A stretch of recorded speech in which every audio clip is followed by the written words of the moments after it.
The wedding day has finally arrived. The big bells are ringing, announcing the beginning of the joyful event that everyone has been waiting for. It was hard to believe that my lord had decided to get married. He had chosen a woman of extraordinary beauty as his wife. The time had come, the door opened, and the beauty walked inside. Everything was about to begin, but the groom was still not there. People in the hall began to whisper. They felt sorry for the bride who was abandoned. The man was absent from the very beginning of the ceremony. The main character tried to cope with the stress, but it was extremely difficult for her. All eyes, unfortunately, were directed straight at her. She wanted to hide from them. Once upon a time, there lived a marquis, and he had a daughter. He and his wife had long wanted a child, and now a miracle has come true. The baby looked like pink cotton candy, growing up surrounded by parental love, which she received without fail. The child's character was overcome by embarrassment and compassion, perhaps because she was so sweet. The girl was not like everyone else in high society, experiencing difficulties, even in ordinary conversations with people she preferred to read in the company of ladies or attend tea parties. The family loved and cared deeply for their daughter, despite what she was like. Sometimes her parents would affectionately ridicule her weaknesses crossing the line. The day came, which was very important. The day of the dance ball. It also meant that it was time for the girl's debut. The heroine tried to avoid attending the celebrations, but this time she couldn't not show up. She was left with no choice. It was difficult to get ready, but the situation worsened when the lady arrived the moment the door opened. The lady was barely holding back her tears. Avelina was in the hall, and this was what was so confusing. The woman was the heroine of the novella, The Betrayal of the Black Rose. She was the one who shone brighter than anyone else at the ball, eclipsing everyone else and leaving them no chance. At that moment, everything became clear. The woman did not believe that she had been reborn in the world of the novel. She hoped that it was some kind of illusion.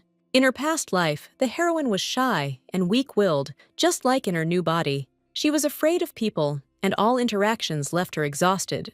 The woman found an outlet and immersed herself in reading stories. Now she could not believe that she had become Nadia Wayne, a minor character in the novel. The girl constantly began to ask herself why this happened. It all came down to the fact that she had read exactly that book last. The novel was full of difficult scenes, but she managed to read it only 50 times. Considering it not a lot, after getting into the book, something happened to the lady. The problem arose with the realization that according to the plot, Nadia was to be beheaded while she was in the hall at her wedding. The girl returned from her thoughts to reality. The blonde man standing next to her apologized for the my lord's lateness. The hero realized that he must try not to interrupt the ceremony and thought that he could replace his master. The determined girl agreed. The wedding had to be a success, no matter what anyone said. In her past life, Nadia would have run away long ago because of such an embarrassment, but everything was different. Her life was not a bed of roses. First, her parents died in an accident, then her uncle inherited the title, and the girl was left penniless. The capital was left behind, and she had to get married. The girl hoped that everything would be fine. The priest began to read the vows that the bride and groom would take. Both said the cherished yes. The servant brought a pen. All that remained was to sign the document, and then the ceremony would be complete. The blue-eyed girl asked herself not to worry. There was just a little bit left, but she didn't know if she would be able to survive the numerous glances. Unfortunately, in any case, Vine would be laughed at. She understood this, the reason being that the groom was being replaced by his assistant. The girl looked at the door again. No one had appeared there yet, so she continued writing, her hand shaking. The last signature with the last name Vane appeared on the paper, and it was the groom's replacement's turn. A man approached him. The heroine sighed sadly. What was happening once again confirmed that the bride was abandoned by her partner on her most important day. The door swung open sharply. The beauty turned around, not understanding what had happened. Just recently there had been deathly silence in the hall. The man who entered noticed that he seemed to be late. The people in the seats backed away. Vine covered her nose with her hand. There was a metallic smell everywhere. A drop of blood fell on the floor. The novel, The Betrayal of the Black Rose, is a permissive work in which new victims appear on every page. Nadia was one of them. She was a minor character. There was nothing remarkable about her appearance, except for her pink hair. Even the extra was beheaded. Sensing the approach of death, the beauty made a decision. Once a person finds himself in a book, he will try to change his destiny. The lady understood that in literature, everything is possible. There was only one thing Nadia didn't understand. The girl was shaking even while reading the novel, and didn't know how she could avoid the tragedy in real life. Luckily for Vine, the plot was just beginning, and in order to save herself, she had to leave the capital before the main events unfolded. The woman was thinking about this while on the balcony, and was distracted from her thoughts by a calm female voice. It turned out to be Melissa. The blonde immediately asked why the debutante was alone today, was her special day, which she couldn't miss. Nadia said that she was a little scared. Melissa sighed with displeasure. The strange sensations should have ended long ago, and it wasn't worth getting upset about. The woman said that her uncle was already waiting for Vine, but the beauty asked for a few more minutes, which caused even more indignation. Walking away from the balcony, the blonde clenched her teeth. She was incredibly irritated by everything that was happening, in her opinion. It was already too absurd. About 3 years passed since that day. Melissa came to her friend to find out if she really decided to get married. The girl pretended to be sad. After the death of her parents and her father receiving the title of Marquise, it seemed that it was better for them to live together. Vane wasn't considered rich and didn't know how to communicate with people, so in that case, it really was worth getting married while her husband had something to look at. If only the parents had survived, there would have been plenty of options to escape the capital, but it was not so. Marriage remained the best solution. Blue Eyes was of course scared, but she understood that it was better than beheading. In circumstances where his niece was getting married and leaving her father's house, there was only pure benefit for the Marquise. The groom owned the barony of Alsford. Vine learned that the baron was about her age and lived in the east of the empire. Her uncle said that the girl would be accepted only with a small dowry, and she should be grateful. Melissa said that the man looked like a dog, and in her opinion, no one would want to marry such a poor man of their own free will. People from the eastern border did not have a good reputation, and the woman thought he was probably a boring person. The pink-haired girl simply agreed she wasn't sure about anything. Her friend continued to press, saying that she was just worried. Everyone knew that the man was ugly. When Nadia clarified, Melissa smiled discreetly. She continued to play her role. A woman should not imagine anything for herself, and under no circumstances should she spend her wedding night together. The young man is not in good health and will soon die, but if the girl enjoys her life, everyone will think that she is petty. Nadia began to doubt that the wedding her uncle would conduct would not go as well as the lady had expected. Survival has always been a priority for the heroine, which is why she got married, but now standing in the hall, she gets scared when she sees blood. Blue Eyes tries not to panic, but she gets progressively worse. There is too much blood, and she faints when she sees it. As soon as a lady looks at the color red, she wants to forget it all because of the incident with her parents. The heroine tries to control herself. Her life depends on the wedding. Nadia proudly raises her head up. She convinces herself that it is worth waking up and not fainting at the most unpleasant moment. The woman did not understand who was in front of her. The blonde man standing next to her said something about him being his master, that man being the lord and future husband of Vine. There was fear in his eyes. He should be barely able to walk according to rumors. Everything should have been different, but somehow everything is fine. The young man slowly approached and raised his hand. The lady cringed, expecting that she might be hit. In a minute, a lot of thoughts flashed through my head, but nothing happened. The wait seemed to drag on for a moment. Everything merged into one. The young man wiped the blood from his face and turned to the altar. The blue-eyed girl felt strange because they were meeting for the first time, but it seemed that this was not their first meeting. The assistant says that it's not too late to sign. Even though the guy was late, Nadia is glad that he came at all. Melissa was wrong about everything. The young man was beautiful. There wasn't even a hint of a disability in him. The beauty again fell for her friend's empty words. The woman noticed the man's signature, and it turned out his name was Altier Alsford. Now she understood where the déjà vu came from. With black hair like coal eyes, a fiery scarlet color, and a mole under his left eye, he has a cold hard appearance. The name, just like the eyes, is captivating.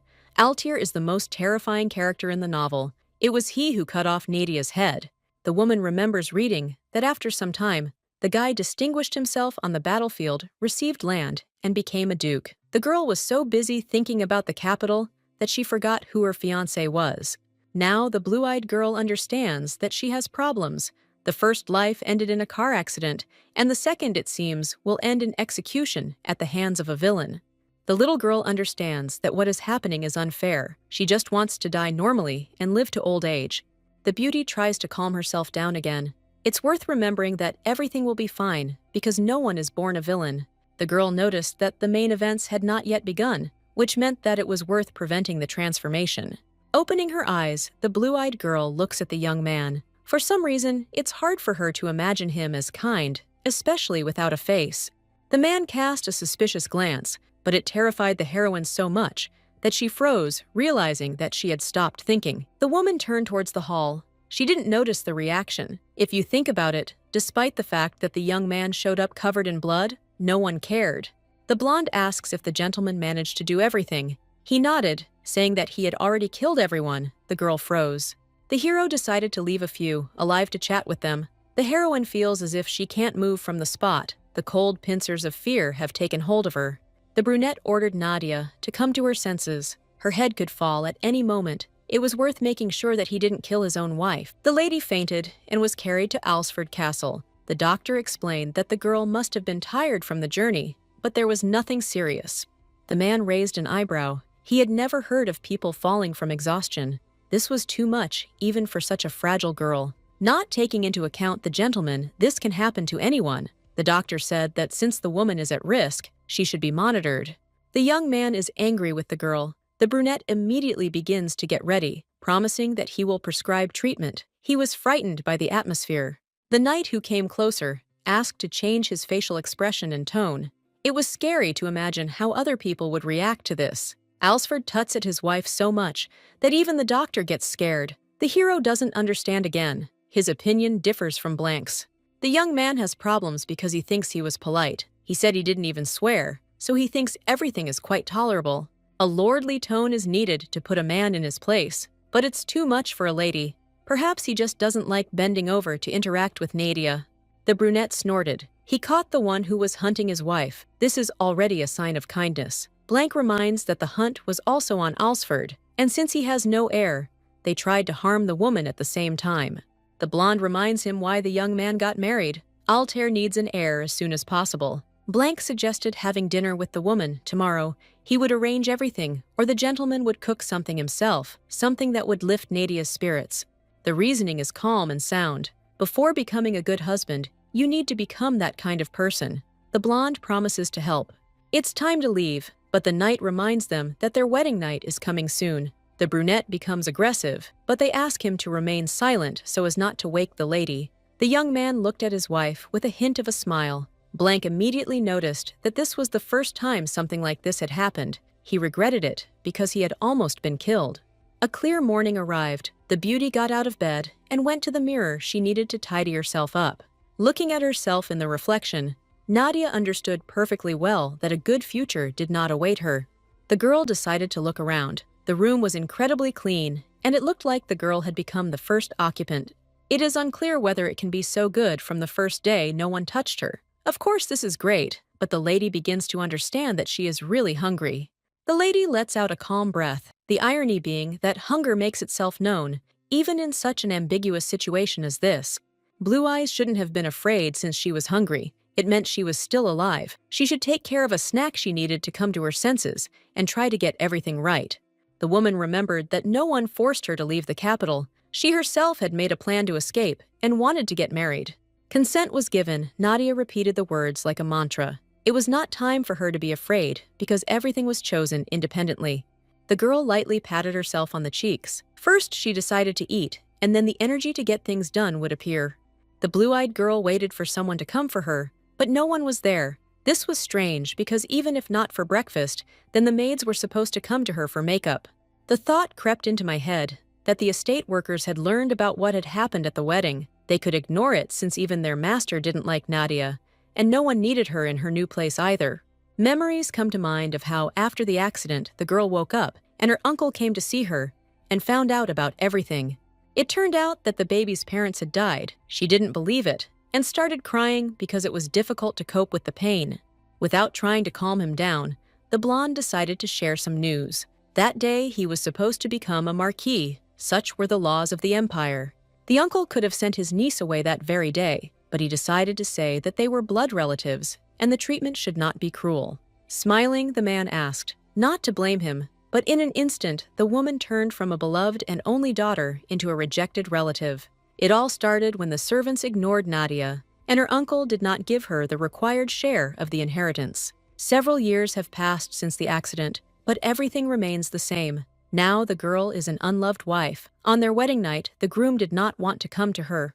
The beauty was sad that she was not even fed when she was about to cry. Someone knocked on the door. She immediately jumped up. The door opened, and a dark-haired young man entered the room. The woman wanted to scream because she was afraid of her husband. The girl didn't understand what was happening. She had no choice but to assume that the young man had come to kick her out. Instead of screaming, the hero calmly placed a tray with some food on the table and turned away. The beauty looked at the dishes in surprise. She didn't want to grab the food without asking, but she did it anyway. The brunette was silent for a while, until he asked if the lady would continue eating, standing up. Alsford seemed to be pressing, asking her to finish eating, before everything got cold. Nadia could have been indignant, but the hunger was so strong that she simply nodded. After the bun, the lady started on the soup. The taste was excellent. With each spoonful, the flavor became more and more intense. Almost finished with her meal, the beauty raised her head only to meet Altair's angry gaze. The girl realized that she shouldn't have eaten while the owner of the estate was standing aside and stuttering. She thanked him for the delicacies. Everything was wonderful, but the beauty swallowed it all too quickly and began to feel sick.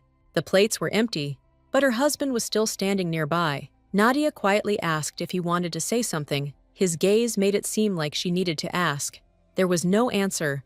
The woman immediately fell to her knees, asking for forgiveness. It is not clear what happened, but Altair is definitely furious. The voice finally came, but it was absolutely calm. The husband asked to get ready for dinner and not to be late. The dinner will be a welcoming one, so it would actually be better if the lady made an effort to look good. A minute later, the young man left. He behaves with apologizing people the same way as in the novel, so she decided it was better not to apologize anymore. Life is more precious. While the lady was thinking, she did not notice how someone entered the door again. The green-eyed maid looked at the woman lying down and quietly asked why she was sitting on the floor. Nadia didn't want to lose face. She said that she checked the quality of the carpet. It would be better to exchange it for a more refined, softer option. The brunette was overjoyed that the lady had the same opinion as her. The woman began talking about the interior. It would be nice to change the furniture, the bed and the curtains, as well as half the castle in general, but so far, no one is doing this. The maid decided to introduce herself. Her name is Anna, smiling. The woman asks to take care of her. The heroine began to complain, mentioning that Pavel, the butler, asked her to come help, but he himself refused to go. About 30 minutes had passed since the beginning of the conversation. The blue-eyed girl was tired. She had never had to talk and listen so much. During the conversation, the lady realized that the Baron was poor, his wife's bedroom looked sparse, and the entire estate was about the same. Melissa's words came to mind. The main character had heard a lot of things from her, but only this turned out to be true. The maid is happy that Nadia has arrived because she must have a concept of beauty. The woman never thought about actually being a baroness. She just wanted to escape. Surely Altair didn't marry out of boredom. Perhaps he needs a housewife and the girl can handle that. The Wayne family taught the lady a lot, and she even retained experience from her past life, which will help her become even smarter. In the novel, Alsford was a bachelor, and it is clear that the lands were in poor condition because any aristocrat would refuse to live in lands on the outskirts. The Duke devoted himself entirely to his work after receiving the title and did not want anyone to come near him. The guy's wife is a very mysterious character in the book, and Nadia realized that a lot now depended on her. The beauty talked with the maid and decided to go on reconnaissance. Opening the door, she realized that the corridor was empty. Anna said that she needed to relax, but as soon as the lady lay down, she was overcome with anxiety, which prompted her to make a sortie. It was so dark around that the lady was afraid of getting lost. The woman walked at random until she touched something warm. At first, it seemed that there was a door ahead, but then a cough was heard, which was not a good sign. A rough voice asked what the girl was doing. Her eyes immediately opened in horror. She realized who was in front of her. All this time, the lady stood with her palms pressed to Altair's chest, his terrifying gaze piercing with cold. The woman jumped back, but miscalculated. Because she tripped over her own shoe, she realized that she was about to collide with the floor. Nadia closed her eyes, but nothing happened. Looking around, it became clear that her husband had caught Wayne in time. The man grabbed her wrist tightly and asked menacingly why the lady had gone out alone, assuming that she had decided to run away before it was too late. The girl screamed she made her own choice and would never run away. She understood that responsibility could not be thrown off. Blue-Eyed sadly noted that she still did not understand what the Lord wanted from his wife. In any case, she would try not to disappoint. The lady knows more than Altair seems to think. She begs him to tell her what is required to make it easier to complete. The young man quietly asked if the lady would really work on what he wanted, as if he couldn't believe it. The brunette asked not to address him as Lord, but to call him by his name. The blue-eyed girl thought it was better to be respectful, but was ready to change everything. The lady said she knew more than she thought, so it was her turn to try to guess. It would be quite simple. Blue-Eyed quickly realized that she was being tested in her heart. She hoped that after she said everything would be right, she would try. The girl promises that she will try her best. The woman knew that she had to cope, and she was setting herself up for exactly this. Guessing is not that easy, but it is not difficult either. If a person does not know something, one can always learn. The answer can be found in books. At night, the lady will not find anything. Altair asks to inform the butler so that he can take the lady out in the morning. The conversation seemed to have come to an end. The young man did not expect more. He easily grabbed his wife under his arm and walked forward. The girl asked to let her go, but nothing worked. It was dark in the corridor. She herself would not return to the room. The blue-eyed woman couldn't calm down. She understood that she could have gone at random. Altair chuckled at this rate. His wife would have broken something. The lady is tired. This is also noticeable. The young man thinks that he does not need any incidents in the castle. It is easier to keep quiet. The beauty still believed that she would be fine, but it was obvious that common sense was not the Duke's thing. The hero left the woman in the room. He didn't want her to get hurt, and this doesn't seem like a villain's principle.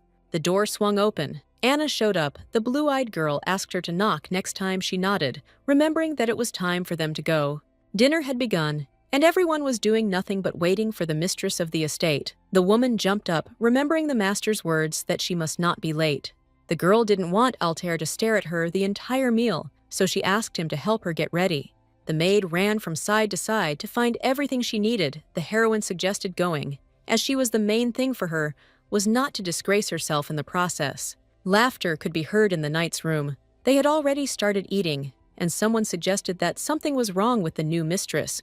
The boys whispered, before answering Kane, who asked why anyone would doubt the lady. The knight was asked to listen. The brunette began to explain, reminding where exactly the Aylesford estate was located. The entire area around the castle is purely rural. A capital city, Beauty has moved to the seedy east. She must have gone crazy to agree. Lord Altair is also a problem. His facial expression never changes with any emotion. The guys were expecting someone who would be like their lord, a taciturn person. But at the wedding, Nadia was beautiful, completely different. The strange thing is that even after her husband showed up covered in blood, the lady still decided to sign the documents. Kane thought that the heroine had been sent by Altair, although even considering his many connections, he would not have gotten involved with the Marquis's niece. The guys decided not to be too harsh with suspicions. The girl is considered so beautiful that they can turn a blind eye to everything else. Kane stood up to sing to welcome Nadia, and someone started shouting at him to shut up and not ruin everything. The lady stood behind the door. She felt like a general going to war. The worried Anna offered to open the door for the lady. Nadia promised herself to be decisive. She tries to calm herself down by telling herself that she will not worry anymore. The woman is shaking. Persuasion does not work. She will appear in the same clothes as in the morning and does not even know what to say. Bits of a song can be heard from the room. It seems that Altair can't sing, and the lady was finally able to relax. Finally, the woman entered, and her husband's angry gaze immediately fell on her. All desire to stay vanished, but there was no turning back. The looks of those gathered are just as terrifying as the leaders. They are not much different from him, but Aylesford is still the most frightening of all. While the blue-eyed girl was deep in thought, Anna came out and offered to sit down next to the others. The girl was sure that she would be reprimanded for being late, but later her place, of course, was next to the gentleman, and there was a dish on the table. For the new mistress of the estate, they prepared a traditional Oriental meal. The maid explained that the plate contained chicken in tomato sauce with spices. Since the brunette didn't say anything, the little girl decided to start eating. The beauty didn't know how she could eat a whole chicken, but she was ready for it. The woman noticed that everyone around her was eating with their hands. It was probably tastier that way. She would have liked to do the same, but etiquette did not allow it. Alsford extended his hand towards the dish, and the lady instantly became frightened because she thought that, for simply being late, everything would be taken away from her. Instead of doing what the heroine feared, the man placed vegetables in front of her, asking if she would eat them. The young man suddenly behaved completely differently. He helped because he realized that the beauty was unable to cut the chicken herself. The taste turned out to be wonderful, as if the food was prepared by a chef from a 5-star hotel. The woman understands that everything is even more wonderful when there is something delicious nearby. Altair didn't stop staring straight ahead, and the heroine assumed that this meant she would have to eat everything just like in the morning. The blue-eyed girl promised that she wouldn't leave a single piece. Nodding, the brunette asked the maid if she needed more. Nadia was also offered some stew. She feels like she wants to cry because the level of food in her stomach is already almost 100. The lady thought she had no chance left, but a man approached her and smiled welcomingly. Kane was the one who sang. It could be heard even behind the door. The young man was laughing. He wouldn't have allowed himself to do that next to a lady, but still. The hero noticed that he was much better at creating a good atmosphere in a company than at singing. He was an interesting gentleman. At the end of the conversation, the man offered her a drink, and of course, Wayne couldn't refuse. Kane grabbed more in advance so that everyone would have enough. He had to go through a lot to be first in line. The young man says that he is usually the first one to want to do something. At first he seemed confident, but the picture disappeared. He began to stutter and looked scared. The beauty raised an eyebrow. She didn't immediately understand what was wrong, so she quietly asked what had happened to Kane. He remained silent, but then decided to tell her anyway. The man began to shout that my lord seemed too cruel. The lady turned back. She and Alsford met eyes. The hero continued to speak. Kane believed that it wasn't his fault that the young man didn't come first. The brunette had thrown something at his subordinate's forehead, and the latter hadn't understood whether it was okay to use an oar for such purposes. The gentleman was happy that he was doing well, but the statements made him angry again, and he wanted to throw out another stream of energy. The girl noticed a ball in her hands that she had never seen before. It turned out to be an auror materialized energy that is used as a projectile. Auror could only be used by people who had reached the level of a swordmaster. She had heard that there were few of them, but such power was to be expected from a villain. The man would be better off channeling his energy in the right direction. Looking angrily at Kane, he ordered him to get out, so as not to receive special training as punishment. The hero jumped up and declared that he would leave right now before disappearing. He looked back one last time. The owner loves his wife much more than he thinks. Initially, the young man simply tried his best to be confident and kind, but it seems that everything went wrong when he crossed some invisible line. The brunette made it clear what would happen if he suddenly got into trouble. Kane remembered what special training meant. They would take out their anger on him, not allowing him to fight back. It was shameful for the knight to be scolded right in front of the lady, even though he had simply taken a glass of beer. Nothing criminal. She probably wasn't very thirsty, but she didn't say anything. After Kane left, the couple was left alone in deathly silence. The girl began to drink her drink, thinking that the young man probably hated her company. The beauty would have liked them to have a proper conversation, but Altair did nothing but talk and order food. With the lady's small dowry, he had no need of her. After the second cup, the woman turned bright red. She didn't know what to do, but she really wanted to sleep. Her eyelids were getting heavier and heavier. The woman quickly became drunk only because she was silent, drinking in large gulps. She decided that it would be better to go and get some fresh air, but because of her husband, no one would keep her company. Thanks to Kane, the main character felt better for just a moment, for which she was grateful. But it all ended quickly. It was disgusting to be in a place where no one was happy to see her. Laughter was heard all around. The beauty suddenly began to get angry. She did not understand why she suddenly had to accept the situation, when in fact, she was also a valuable person. The blue-eyed girl was overcome by the desire to clarify everything. As it was, once and for all, she jumped up now in a state of intoxication. There was absolutely nothing to be afraid of. Everything should be fine. Her hand was about to swing, but then the girl realized that her body for some reason was not moving. Altair deftly grabbed the lady by the wrist. He had long since realized that she seemed unable to do so. The woman looked silently, her head completely clouded, so it took her a while to formulate her thoughts. The scream rang out. It was even louder than before. The little girl thought that it was her husband who was wrong, but she herself did not see the problem in herself. The beauty was asked if she was sure, and in response, she had to fight back. In the process, the heroine accidentally touched the young man's body, for which she began to apologize. The hero didn't understand what was going on. Leaning a little closer, he calmly asked, wanting to know why the lady constantly apologized whenever she met him. The woman is so agitated that this immediately makes the situation worse. She apologizes for this too, realizing that in general, not everything is so simple. She needs to expand her vocabulary. Altair exhaled. He was fed up with what was happening, because it was only getting progressively worse. The heroine continued to mumble something about efforts. The hero picked up his wife in his arms. She started screaming, and the sudden change in the situation made things worse. He had to clarify what was going on to avoid further embarrassment. In the young man's opinion, it would be better for everything to be exactly like this than for Milady to walk and stumble at every step. The blue-eyed girl drew attention to the guy's face. It became noticeable that his cheeks and ears had turned noticeably red. In fact, the beauty found it hard to believe this. The girl began to convince herself that villains never get embarrassed when holding a lady in their arms. A conviction arose in her head that the whole problem was in the drink she had drunk. Looking at the overturned mug, the woman promised that she would never take even a drop in her mouth again. The brunette carried his wife into the room and laid her down on the bed. She fell asleep almost immediately. Every time she looked into Altair's eyes, she trembled, but the alcohol made her bolder. The couple are the same age, but one cannot help but notice that they are completely different. The beauty's body looks fragile, as if it were made of crystal. She is the daughter of a respectable man who once held a high position. Altair will forever remain a mercenary who is not destined to look like an aristocrat. It is logical that a weak capital girl is afraid that something can be done to her. The assistant arrived in the room to report that Anna was also unable to do so, so the gentleman would have to take care of his wife's clothes. The brunette asked, blushing slightly. The blonde asked to change Nadia's clothes.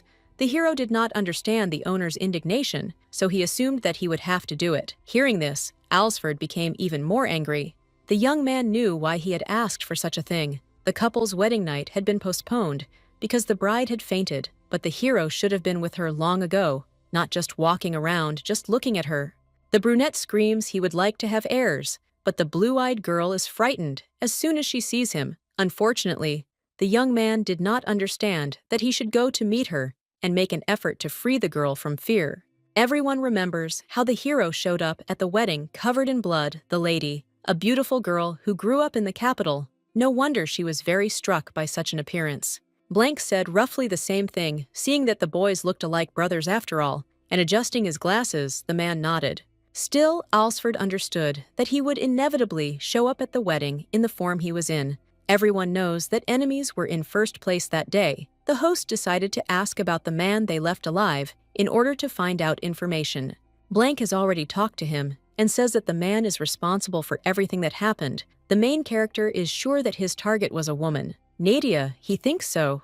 It has long been known to everyone that Balgale is a rather nasty person who is not uncommon, and he will continue to pursue the opponent's wife as the easiest target in this race. His gaze fell on the peacefully sleeping beauty. If she found out about everything, everything would be bad. She would tremble with fear again. The master had to figure out what to do. The assistant distracted him from his thoughts. He was tired of standing with a man on his back. Perhaps he should carry Anna somewhere so she could rest a little. Finally, he asked her to take care of Nadia. As soon as the door closed, the man exhaled with joy. Finally, the annoying one had gone away, and they could be in silence. The woman hugged the young man by the hand. He blushed. Not knowing if it was really worth changing her clothes, they were in a strange situation. When morning came, the girl sat up in bed. The sun forced her eyes to open, but her eyelids were heavy, and the little girl could not remember what had happened the day before. In her past life, her ladylike instincts had never let her down, and she had always left a little earlier than expected. But this time, everything was different. Her untied dress caught her attention. The heroine assumed that she was trying to untie a tight shoelace, but failed because she was very tired. She suddenly felt nauseous. Her hand was groping around the table in search of a glass of water. Someone came into the room. Anna barely opened the door. She looked very bad, but tried to say her line she brought water because she thought that the lady would really need it in the mornings. The blue-eyed woman raised an eyebrow. She didn't quite understand why the beauty had come to work at the first rays of the sun instead of asking someone to replace her. Perhaps it was about Pavel, but the heroine thought it would be strange if the responsibility fell on his shoulders. The woman meant that she could ask another maid. The brunette blinked her eyes in surprise, asking how it happened that now, besides her, someone else was working there. There were only 3 workers in the castle. The heroine did not believe what was said. The estate is huge, but it definitely doesn't have enough people. The blue-eyed woman asked if anyone ever helped Anna, and the brunette said it wasn't hard for her to manage on her own. Sometimes you have to ask Pavel for help, but it's not that bad. If guests arrive, which almost never happens, the butler takes responsibility. Nadia thought that such people usually handled the finances at home, but it turned out that the blonde man did that too, and the lady sadly realized that all the responsibilities still fell on Anna. The woman realized what was really going on in the castle. The lord was acting in an unthinkable way when he didn't care about his subordinates, of whom he had almost none anyway. Alsford is much poorer than Wayne expected. Things are bad. The green-eyed girl said that Pavel knows all the details if necessary. She can even call him. There will be no problems. The only butler servant and accountant must be very busy to run around on unnecessary errands for the lady. The woman thought for a moment, her mind recalling some happy memories. Her mother had told her daughter since childhood that in order to quickly get used to a new place, it was better to get close to the servants from the very beginning. Mother was right from the start, and this became clear. In adulthood, Nadia became the mistress of the estate, and she intends to do everything as best as possible. First, she will have to get to know the mercenaries better, because only then will the work become more enjoyable. The woman said that she wanted to meet Pavel as soon as possible, but before leaving, the heroine wanted to take a bath. Having immersed herself in warm water, she relaxed, and the fatigue gradually left her body. The blue-eyed lady could not imagine that Anna would try so hard everything was fine, but it was time to go out looking around. The lady realized that the maid had forgotten to put a towel. The woman had no idea what to do. She didn't want to go out naked, but the water was starting to cool. Someone opened the door. Apparently Anna had returned, jumping up. The lady came out shouting her name. It turned out that Altair was in the room. His eyes widened in surprise. A voice behind the door asked why the gentleman had closed it abruptly, but there was no answer.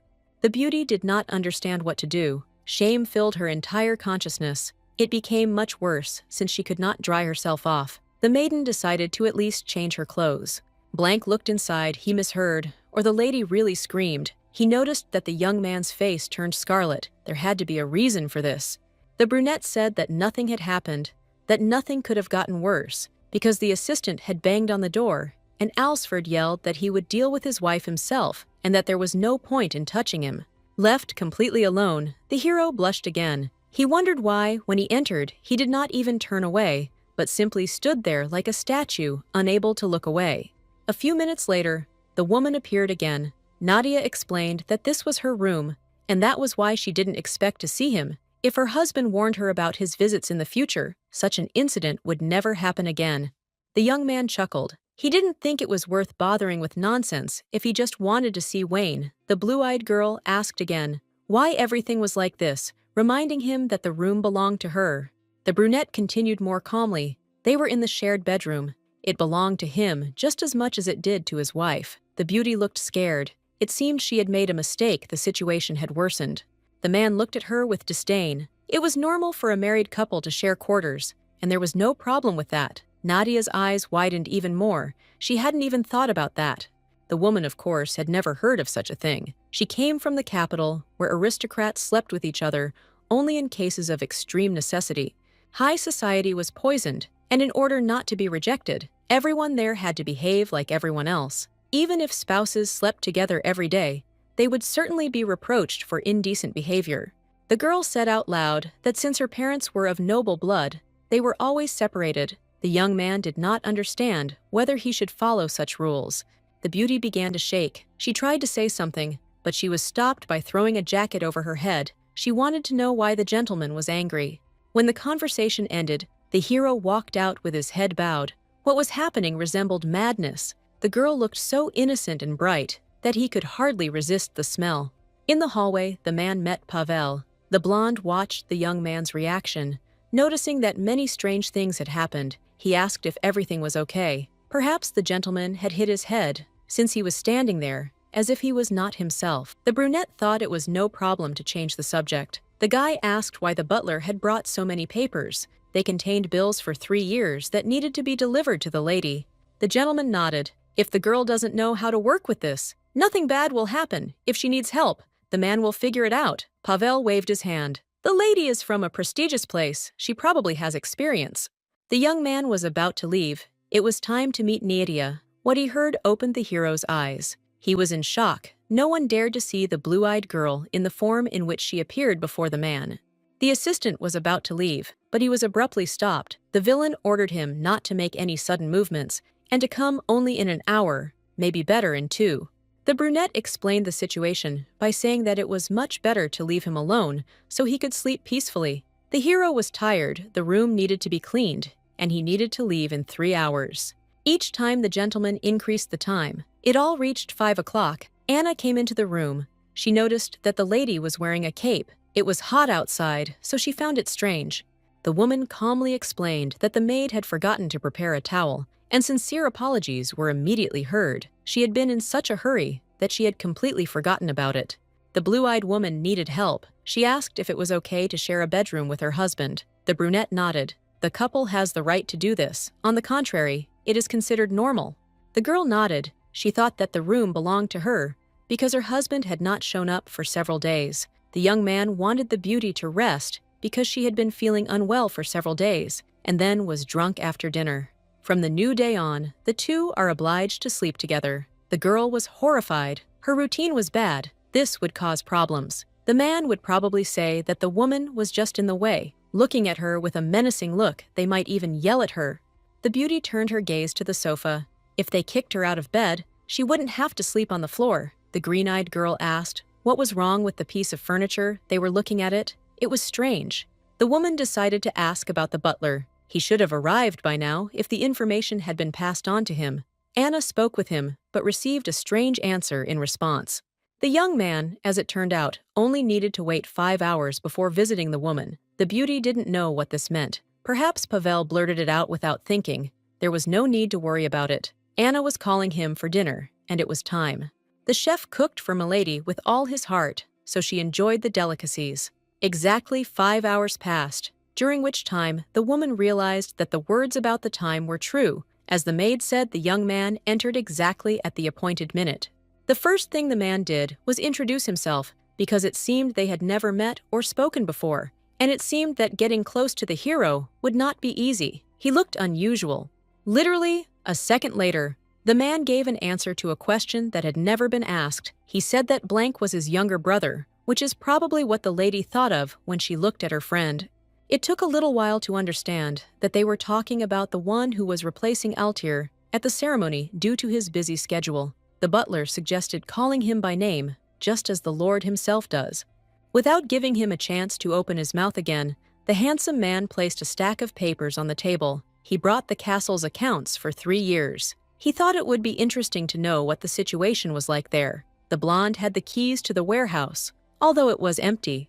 Blue-eyed nodded. She asked point-blank if her guesses were true, and if things in the estate were not so good. The lands were not in the most favorable territory. This affected all possible areas. It's worth looking around to see what's wrong. The harvest isn't as rich here, so they have to resort to additional sources of income, such as magical hunting, when goblins and griffins descend from Dragon Mountain and blockade the western part of the empire. If they appear near the lands, the knights are in charge. Their work is not much different from the work of mercenaries. The woman nodded, although she could not believe that the squad received money for the tasks.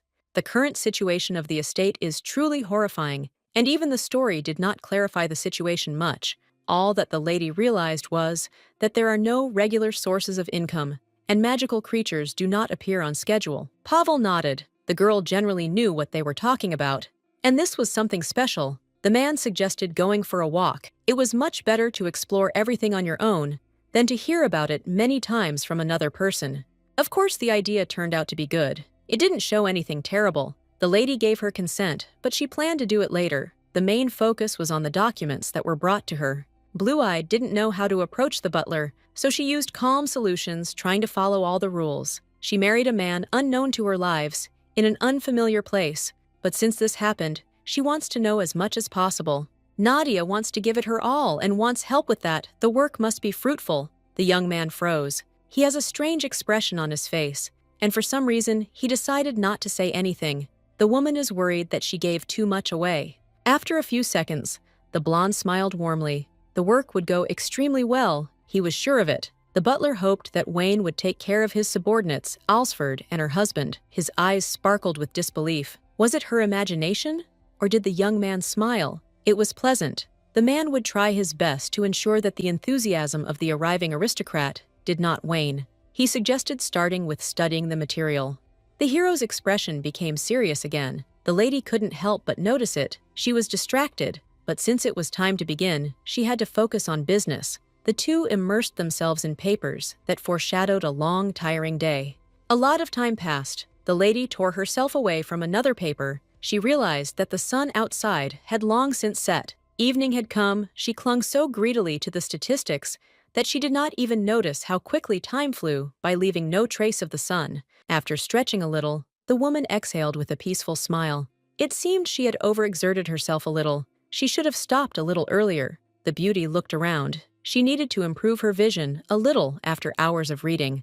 A distorted image of Anna popped into her head, telling her that the Lord was going to spend the night in the room with his wife. The girl instantly froze in horror. She was beginning to understand what was going on. Blue-Eye doesn't understand what to do next. Everything is mixed up in her head, and because of this, a wave of worries begins. She got so carried away with the documents that she forgot that she would sleep with Altair at night, and finally, after all this time, they will have intimacy. Nadia tries to calm herself with simple explanations. She shouldn't worry so much given the whole situation. This was to be expected from the moment the heroine decided to get married. She just didn't realize that she would have to go to such great lengths. Spending the night with your husband is quite natural. Even in the capital, aristocrats spent their wedding nights together. Although Altair looks cruel and impenetrable, this does not mean that his attitude will be bad. The woman understands that at that very moment, this is the most appropriate time. It cannot be simply removed. It is not such a big problem, and she thinks about it in the evening. She went to bed, but when the morning came, the place next to her was still empty.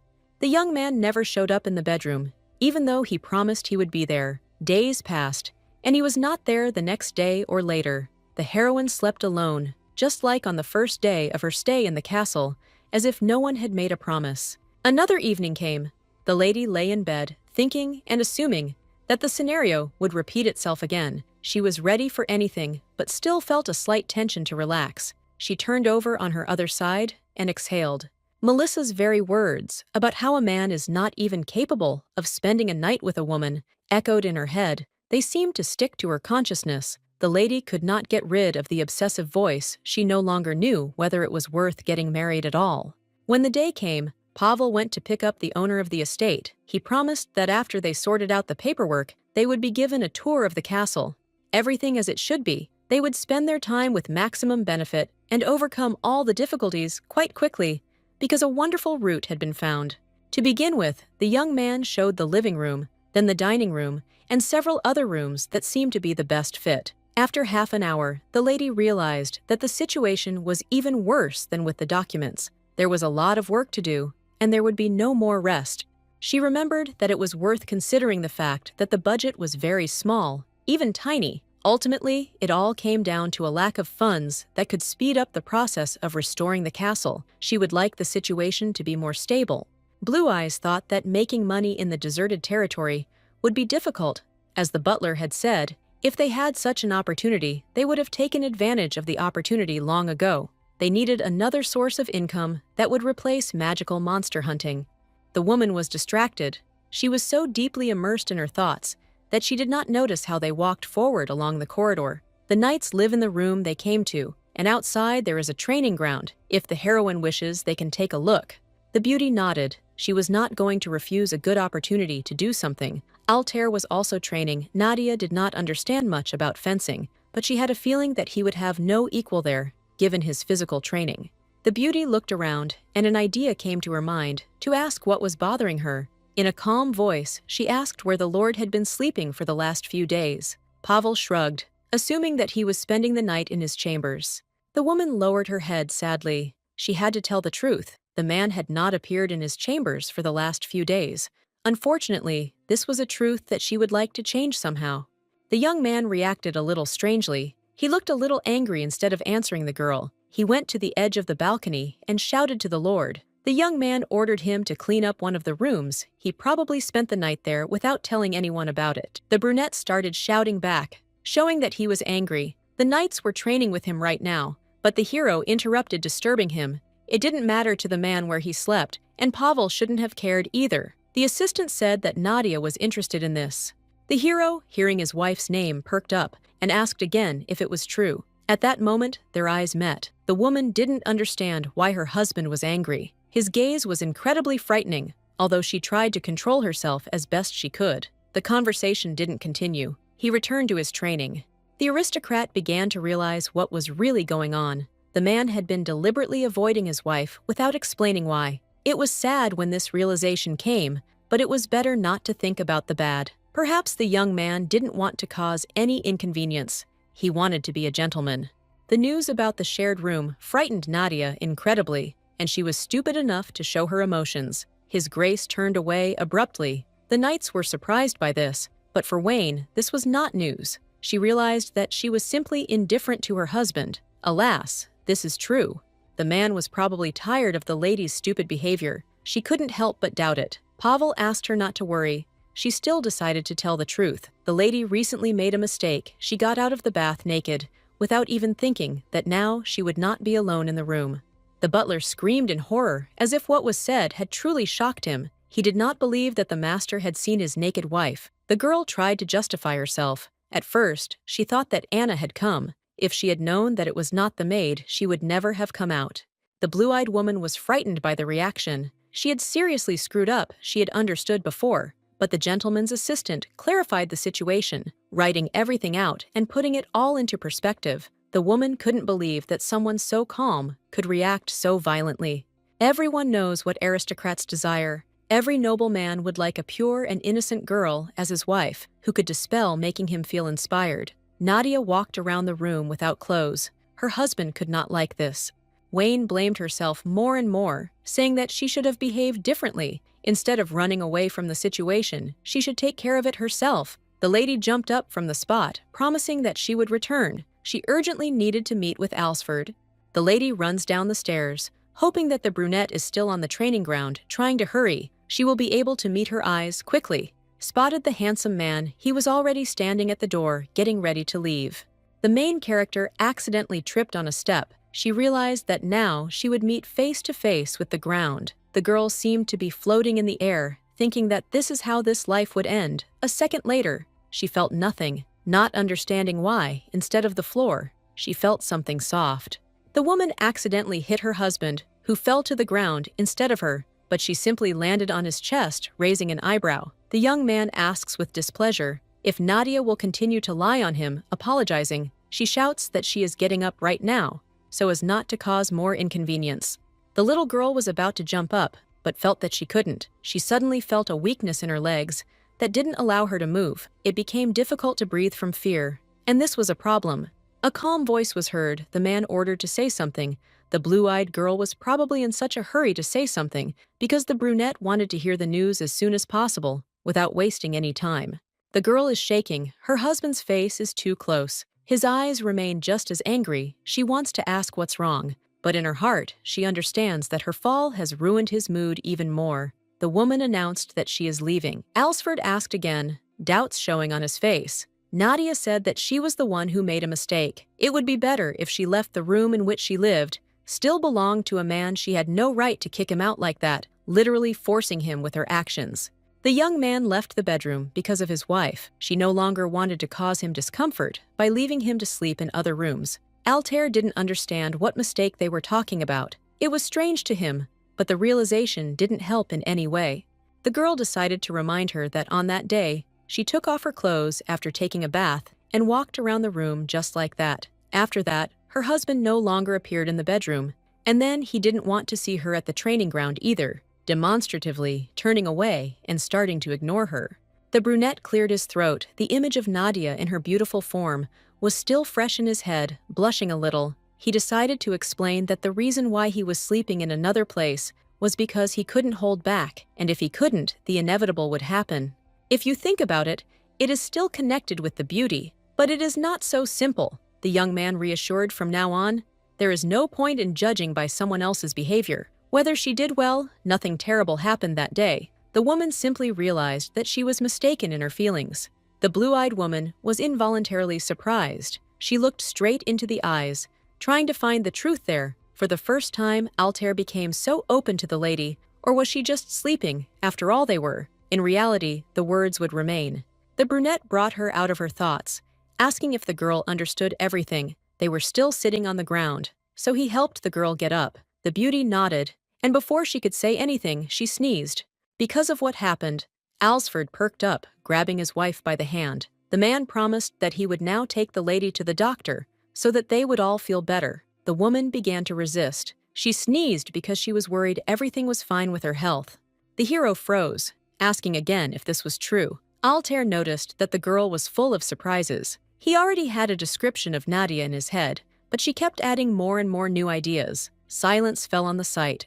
A light cough was heard, and it turned out that Pavel was nearby, who had been standing there for a long time. Only then did the head of the estate realize that the lady had been wandering around the castle with the butler, and he asked the blonde to go with him. There wasn't much time left. He needed to follow the plan. The lady explained that she had managed to look around a few days later, and she considered this a good thing. The gentleman asked her to warn him about such excursions in the future. The lady nodded, and she would ask permission to take walks around the area so as not to spoil her husband's mood. The brunette shook her head, and it turned out he wasn't asking for permission. He was talking about something else. The girl didn't understand what he meant, and they didn't answer her. Instead, they asked Pavel to take Nadia back, to which they immediately agreed. The man explained to the mistress of the estate that they were going to go to a place she had never seen before. Smiling, the lady nodded. She would like to visit some interesting objects. The hero led her forward along the corridor. Before that, they said goodbye to the gentlemen.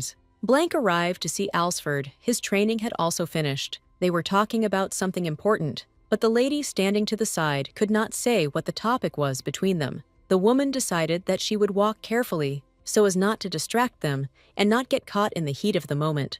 The lady ordered Paul to be quiet and follow her. The knight was angry with the master because he found out that he was sleeping in another place because he did not know whether he was contained and would not make a mistake. He did not understand what this even meant. In his opinion, it seemed like nonsense.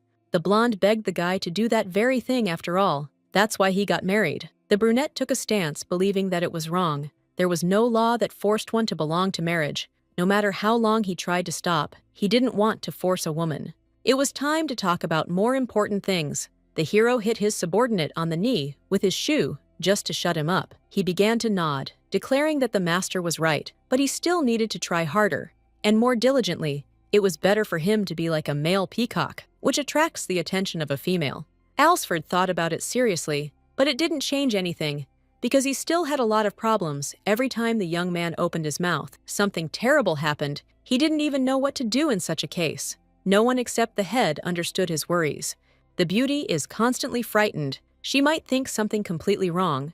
The knight explained that she should be friendlier and more gentle, constantly smile brightly, because this will not be something difficult. The assistant even showed by his own example how this should be done. The brunette grimaced. He didn't like it. The interlocutor began to get indignant. He would never have just smiled at a dark-skinned man. But women really like that kind of thing. Thinking about it, the hero realized that blank was really popular among aristocrats, and not only he continued to press.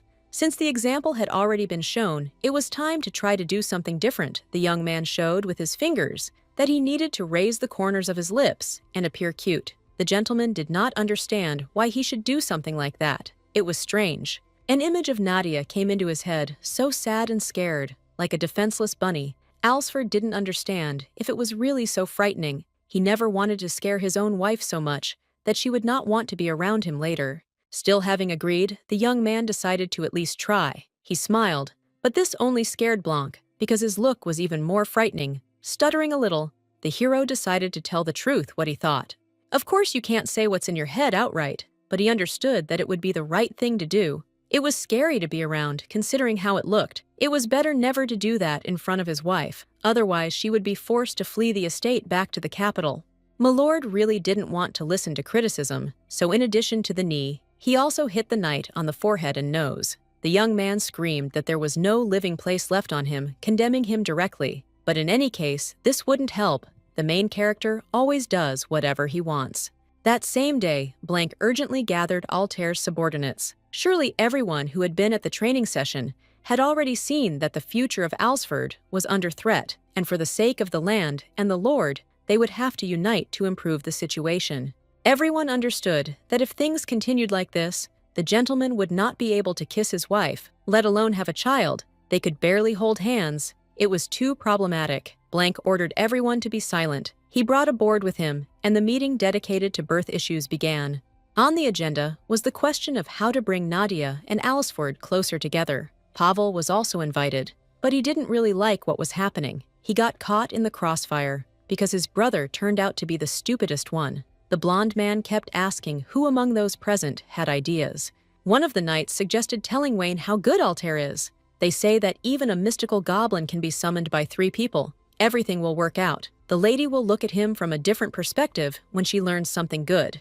An argument broke out in the hall. Someone thought that this would simply deceive the girl. The Baron was not a bad person. The smartest ones suggested slipping drinks and locking the couple in a room alone. The idea was not bad, but Alsford does not get that drunk. After a while, the knights realized that they couldn't come up with anything worthwhile, which greatly upset them. A familiar voice was heard, asking if the guys were really only capable of stupid ideas. Kane, who is considered an expert on relationships, decided to enter the game decisively.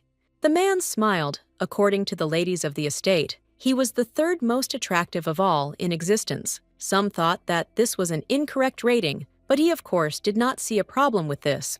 Standing in the middle of the room, the young man began asking if anyone knew the surest way to make anyone fall in love with him. They began to attack him, saying there was no point in dragging it out. It was better to get straight to the point. They decided to tell the truth. Someone who would like to be liked needs help in a difficult situation. When they are having a hard time, when they are tired, another person can become the only lifeline and instantly win their heart. Now everything has become clear, but still not completely. Those gathered decided to develop a strategy based on what the knight was telling them. Nadia would run into trouble, and then Alsford would come to her aid. Pavel chuckled. The idea wasn't bad, but the gentleman would hardly agree to deliberately put the lady in an awkward position. Kane smiles. They will have to take action without the Lord's knowledge. The operation will be completely secret. An unsuspecting Wayne went to the lake. It really was beautiful there. Anna was right when she promised that a walk in the fresh air would lift her spirits. Sitting in the estate, the lady was thinking about how to gain Altair's favor, but she couldn't think of anything. Her thoughts consumed her so much that she felt sad Anna arrived at the most opportune moment, and she helped. Lately, the lady had managed to read an endless number of books, and it only grew. The lady asked to be allowed to rest. She deserved it. At first, the girl was hesitant, but when she went outside, she finally realized that her worries had easily disappeared. At the lake, the maid showed her joy that the beauty had agreed to go out with her. The brunette found a boat and was about to row it, while the heroine enjoyed the scenery, the girl impressed with her skills. After some time, the two found themselves closer to the mountains. Nadia admitted to herself that the mountain slope looks much more wonderful when it is a meter away from her. In the novel, Altair was rich because he explored a mine with magical stones located in this area. He discovered the Stone of Return. That treasure was the only one that could charge magical items. It was considered a rare and incredibly expensive artifact. The gentleman who discovered the mine became the owner of untold riches. In this regard, he was lucky. Even noblemen born with golden spoons in their mouths would envy such a thing. It would be difficult if, under the circumstances, a man were to find treasures on his own. Nadia was obliged to help him, because such a gesture would certainly be appreciated. She was now a baroness, so she would not be offended, but on the contrary, she would receive protection. The girl must do her part well to be safe. Anna cried out sharply. She brought the lady back to reality. The maid explained that everything happened because of an unexpected weakness in her hand. She let go of the oar she was warming. The woman looked like an actress in the theater. When she asked what to do, she thought that, If there was a knight next to them, everything would be fine. The blue-eyed woman raised an eyebrow in a silent question. She should worry about her assistant's condition. The beauty asked not to worry too much. She was about to jump and get the oar. Since she knows how to swim, when the lady ended up in the water, the maid began to scream even louder. Not understanding what she was doing, the woman decided to hurry and get the item before Anna felt even worse. A strange feeling enveloped her body, something the lady hadn't expected. For some reason, she felt as if her body was getting heavier and was gradually starting to sink to the very bottom.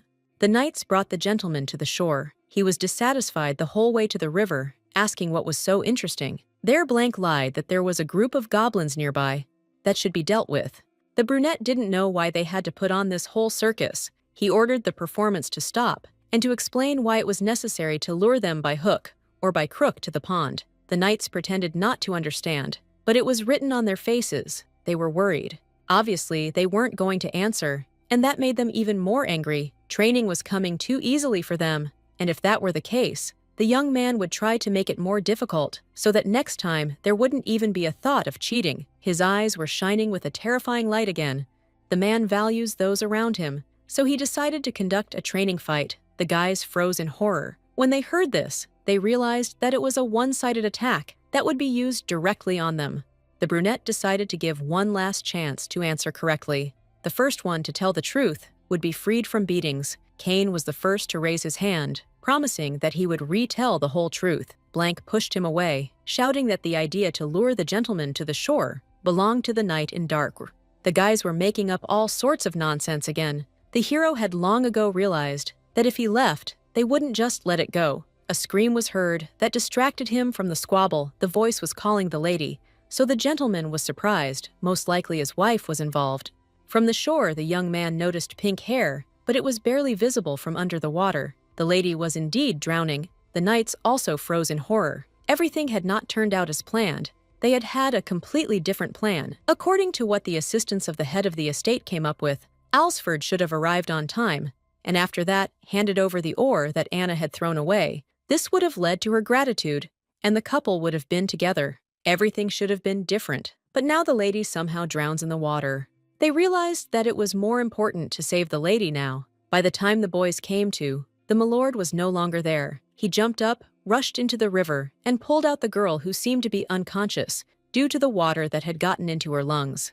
The young man screamed, trying to make his wife wake up, but nothing helped. Cain was ordered to call a doctor, but he was hanging around doing nothing instead of hurrying up and carrying out the order. The man's voice trembled. He noticed that it seemed the beauty was not breathing. So the doctor would not have time without thinking twice. The brunette bent down, starting to perform artificial respiration. His only wish was for the lady to open her eyes and finally begin to breathe. A few seconds later, Nadia started coughing. Water splashed out. Blank said that the doctor would arrive soon. The young man decided not to stay where he was by the river. The blue-eyed girl was already fine, but not completely, because her body was still icy. The hero was afraid that something terrible would happen, the same as in childhood. Once again, he tried to throw off the obsession now. The situation is completely different. He needs to understand this. No matter what happens, the woman will be protected at any cost. The girl feels incredibly stuffy. Strange sensations do not leave her body before she was freezing, but for some reason, now it has become unbearably hot. She understands that she needs to try to take off the blanket. Her hand reaches for the neck. Someone's hand stopped her attempts. A calm voice informed her that the doctor had asked the girl to warm up, which meant not to throw off the blanket. Her head hurt so much that the heroine was unable to remember anything. She looked through the veil, hoping that she would understand who was in front of her. The beauty is so ill that her condition is no longer the same. The man is cruel since he does not allow her to remove the blanket. Her weak voice strains to express her feelings. Her face has become even redder. Her condition seems to be worsening, although this is not the case. Alsford nodded. He understood how his wife was feeling, but he also knew from the doctor that she was delirious from the cold. They wouldn't let her take off her outer layers of clothing, because then it would be even worse. But only later, it would be much easier to endure. The girl needs to take medication to come to her senses and raise her body temperature. There are no medications in the room. She will have to wait until they bring them for now. The young man put his hand on the woman's forehead to make sure how bad it is. The beauty's reaction was the same as when she drank too much. The girl pressed herself against his palm. The brunette exhaled. He was going to go crazy again. Nadia was still unconscious. There was no point in talking to himself. He knew that after waking up, he would hardly be able to remember anything. In fact, the woman understood what was happening, but too vaguely. The hero put a pill in his mouth, leaning over. He kissed the beauty, doing it as tenderly as possible. And pulling away, the gentleman explained that after that, she could get some sleep. The blue-eyed girl opened her eyes, but still didn't understand what had happened. She liked the touch, but she didn't know what group it belonged to. Something had definitely been done to her, but of course there would be no answer to the question. Milord carefully left the chambers and went to the training ground where the knights were located. They had received punishment, so they were kneeling with their hands raised high. They were ordered to be quiet because Nadia had just begun to fall asleep. The brunette turned away. He himself did not understand why he was behaving like this. He had to force his subordinates to engage in such nonsense, but if you think twice, it becomes clear that they are not to blame for anything.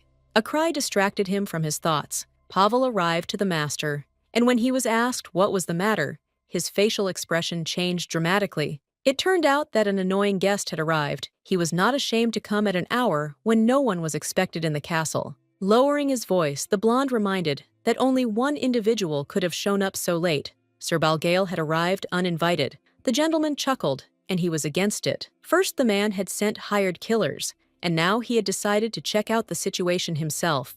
Alsford had no choice. He couldn't send him away without talking. He exhaled and prepared himself for the meeting. They would go to see what kind of nonsense the impostor would come up with. This time, the butler agreed and promised that he would prepare clothes. Alter's relative acted as if he was at home. He sat on the sofa, crossed his legs, and said out loud that the living room did not at all resemble what an aristocrat should have. He would have to redo everything so that it no longer looked pathetic. The owner of the estate finally entered the room and asked from the doorway what had brought Balgale to him. The brunette snorted. The relative hadn't changed. The old-fashioned ornaments looked worse than one could have imagined. Sitting down opposite his acquaintance, Alter notes that such behavior is unacceptable. If the man came to ask questions and argue, he can leave. It's time to get down to business, because the boss, unlike the guest, has his own concerns. The uncle reminds him that he is his relative and asks him not to be rude, but rather to behave with dignity. The interlocutor winced, thinking that there is no problem since he is the owner of Alsford, and he should be treated with more dignity. Balgale exhaled, trying to contain the surge of anger that was bursting out again. He decided to play his trump card. The guy considers himself smart, but he didn't invite a single relative to his wedding. As it turned out, the brunette had chosen his bride himself, but such decisions should be made by the whole family. Without letting the guest finish, the young man interrupted, asking again what he meant. He wonders what the so-called close people would be discussing if they were truly the ones who cared about Altair, and if they weren't trying to take away the rest of the lands and other property he had after the boy lost his parents 10 years ago. The uncle began to cough, trying to say something. Alsford knew that the boy would not have the right words because he looked like a snake, one of those who was so desperately trying to take away the lands and assets of the family was Balgale's father.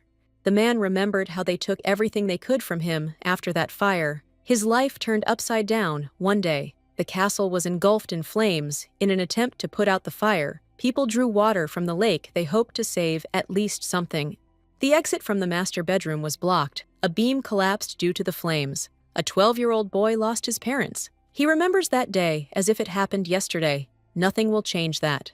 The boy developed a talent for fencing in early childhood, and he made a name for himself in the East, based solely on this. Unfortunately, this fact had no effect at all, because on that day before the fire that captured his parents, he was unable to do anything.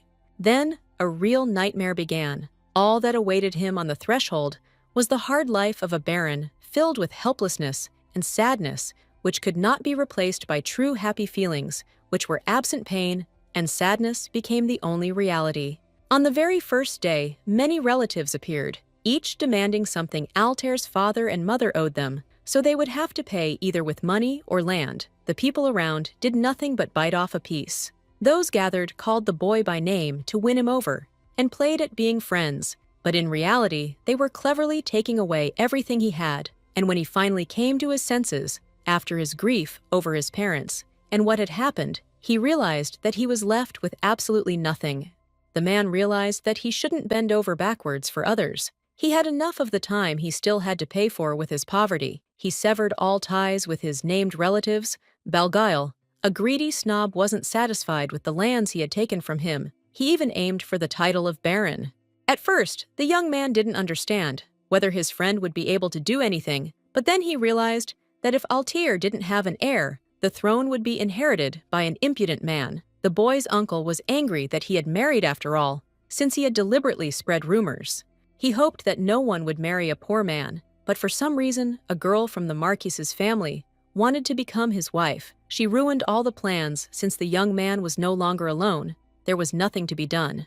The guest offered to show him the bride and introduce him to her, so that there would be at least some contacts. Alsford was interested in what his uncle was thinking, and finally, he showed that his head was a mess. He would never let him see the woman, so it was better to get away right away.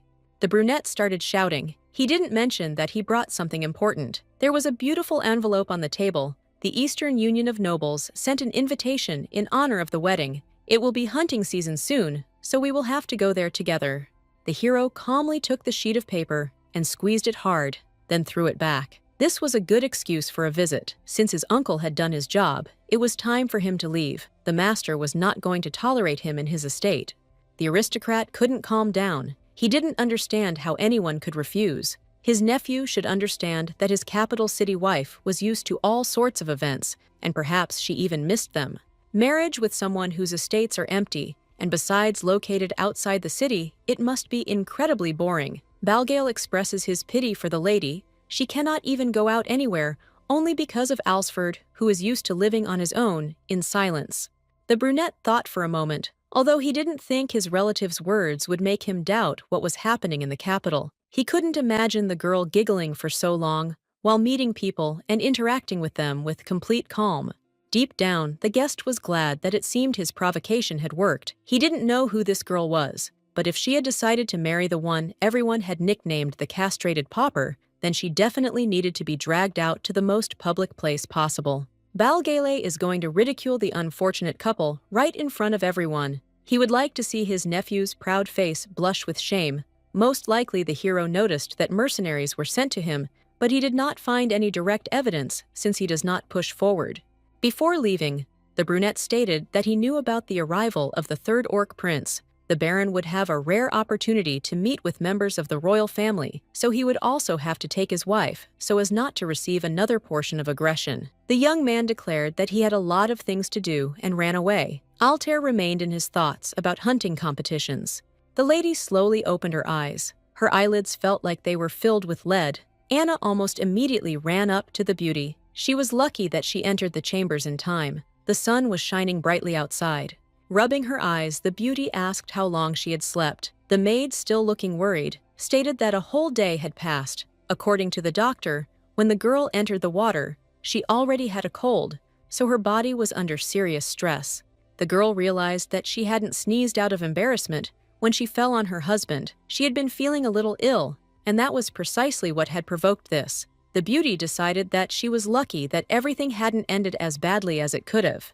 The maid wanted to know why the woman had jumped into the river in the first place. It was strange of her. She should have left the oar and not behaved that way. The girl reminded her that Anna had been scared. She knew how to swim, so if she hadn't been sick, she would have been able to retrieve what had fallen. The brunette realized that tears were welling up in her eyes. It didn't matter whether she was scared then or not. Safety was far more important than any of the beauty's wishes. Next time she shouldn't do that. The mistress interrupted, explaining that all lives are equally important. No matter how strong the class system is, one cannot judge the value of a person's life. The blue-eyed woman promises that even if she understood, she would still do the same again just to help the maid. It would be nice if she didn't get sick. Anna started to sob. It was like a flood from that moment. She promised that she would definitely be on the lady's side if others decided to cooperate. The beauty would never agree and would not listen to the strange people around. The green-eyed girl faltered when she realized that she had said too much. The girl was brought to the lake because Blank and Kane asked for it. Of course, they did not want to harm. They just hoped that the relationship between my lord and my lady would improve. Anna mentioned Alsford because it was he who saved the woman, As soon as he learned that she was in danger, without hesitation, he jumped into the lake after her. The girl remembers that someone pulled her out of the water, literally a second before she lost consciousness. The moment she found herself in his arms, a great relief overtook her, which helped her breathe a sigh of relief. The blue-eyed girl confessed to the maid that she remembered absolutely nothing, only fragments of memories remained. The maid was angry inside, as expected. The knight's plan had failed. The girl asked about her husband. The water in the lake was quite cold. He could even catch a cold hearing this. The brunette laughed out loud. A man has been free from illness his entire life, such a healthy fellow. My lord is an exception to the rule. He will remain healthy even if the whole world catches some kind of infection. This is rare, but for him it is considered absolutely normal. After some time, the lady finally left the room. She felt so much better that she was able to get up. The girl kept thinking about the maid's words. She did not believe that there were people who did not get sick at all. Doubts were eating away at her more and more, forcing her to want to see for herself. The girl doesn't believe the man. He could simply be trying to earn respect among the servants and pretend to be fresh and healthy, when in reality, everything is completely different. The woman decided to quickly go check if her husband's health is okay. Milady was stopped by voices behind her. She turned and noticed Blanc and Cain. They were standing in an unusual position, so the girl asked why they were both on their knees, raising their hands up. This had never happened to them before, at least not in front of her eyes. The boys left the training hall where they were, because they heard that the mistress of the estate had finally woken up. They were punished for putting Nadia in danger, although it seemed like there would be a lot of trouble, but luckily she was okay. The blue-eyed girl raised an eyebrow in displeasure. She jumped into the water herself. Without asking anyone, she was sorry that she had to make the guys worry. There was no need to apologize. Of course, it was better to get up and talk about everything calmly. The beauty's head suddenly began to ache. She clutched her temple. Two of them immediately began to suggest that she rest and call a doctor to sort things out. The heroine smiled warmly because she realized that the knights were really trying to take care of her as best they could. The girl remembers her life in the estate in the capital, in the family of Marquis Wayne. There were also many knights, but it seems that compared to those stern people, Alsford's subordinates are much friendlier. They care because they themselves are kind as they are. The blue-eyed girl decided to explain herself so as not to cause even more concern, simply because the girl had been lying there for too long, and she felt a little dizzy when she stood up, and the two began asking again, with even more enthusiasm, clarifying the details. The problem was still detected. Everything showed that the body was still very weak. The woman expected a different reaction, so she began to try to explain that she was not particularly weak. After all, it is normal for girls to have mild anemia. The two of them still didn't hear anything. They were actively discussing what they would need to do next. If they called the doctor, just because the lady was a little unsteady, people might misunderstand or think that Alsford was very ill. The woman once again screams that she is really okay. A familiar voice is heard asking what is going on. Altair appears in the hallway, reminding that the wife should have rested more. She remembered that she was not allowed to leave the bedroom, but she wanted to see her husband. She didn't have time to wait and check. Later, the Baron said that he came to the lake to help the beauty. She fell ill because of this, so she was worried if everything was okay with the Lord. As a sign of gratitude, it was also worth saying a sincere thank you.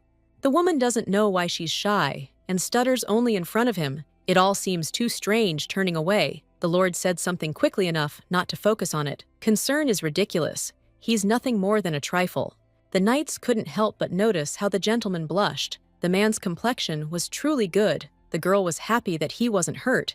Because of her silence fell in the corridor. The two looked at each other, showing all the emotions that were bursting to come out. The beauty turned around. Now that everything was over, it was time for her to return to her chambers. The young man ran up and picked her up in his arms. It was clear that the lady was going to go work with documents, but he had to make sure that she slept better. The knights standing behind her remark that they will be fairly punished again. The woman doesn't like this turn of events. She asks him to stop and listen. Nothing happened 10 minutes later. She was lying in bed again, completely covered with a blanket. She feels good now, but it seems that in Altair's eyes she is weak. The man was silent for a long time, until they decided to talk about life in the capital. He became interested in what the lady did in her free time. Perhaps she was relaxing, but she also went out somewhere. The beauty was involuntarily surprised. It was strange that the hero decided to ask such strange questions. Usually the woman read books or walked in general, did ordinary things that attracted the attention of every aristocrat. The girl did not take into account one important fact. She constantly avoided any family gatherings due to her shyness, believing that it would be better to lock herself in her chambers. She could not stand crowds of people. Blue-Eyed would like to tell the whole truth, but as sad as it may sound, she physically could not complete this task. A man will not like a wife who does not know how to communicate, so she will have to continue to remain silent. The young man was distracted from his thoughts. Knowing how to attract a person's attention, he handed over an envelope. The hunting season would soon begin. The palace received an invitation from the Eastern Noble Union. Soon it would have to be visited. He needed to be prepared. The girl tried not to stutter, and quietly asked if this meant that all the influential people of the East would gather at that event. The answer was a calm nod. When she was in the capital, she couldn't attend even a small meeting, and now it turned out she would have to be in a huge open space. The very thought made her head spin, and to keep from giving up completely, the lady begged herself to calm down. After becoming a baroness, events were duties. Altair was probably expecting nothing more than that, especially since others would be gathering around because of the hunting season. Conversations are expected to be on the topic of the gathering, not on secular matters. Although the aristocrats call their time together hunting in the end, they only have the goal of raising their spirits, and the targets are also mainly small animals, such as rabbits and foxes. Another problem has arisen, which is truly frightening. The lady instantly loses consciousness as soon as she sees any kind of blood, no matter how elegantly the hunt is wrapped in a wrapper, it still remains the same. The lady has no other choice but to see what she fears. Blue Eyes realized that she would have to train hard to adapt to the blood. Before the hunting season, she assures that she will cope doing everything possible for a small success. The man explained that it was better to be yourself without trying to go beyond the established boundaries. He reported another piece of news. The third prince would be present at the event. Perhaps the lady was also acquainted with him. The Orca prince is not in good health or constitution, so he is gradually undergoing treatment, and he will remain in the east to get some rest. The lady cannot admit that she knows the man very well. He was once with Lord Altair, and a traitor. The guy is another villain of the novel, in which the heroine finds herself. His name is Orca Loops.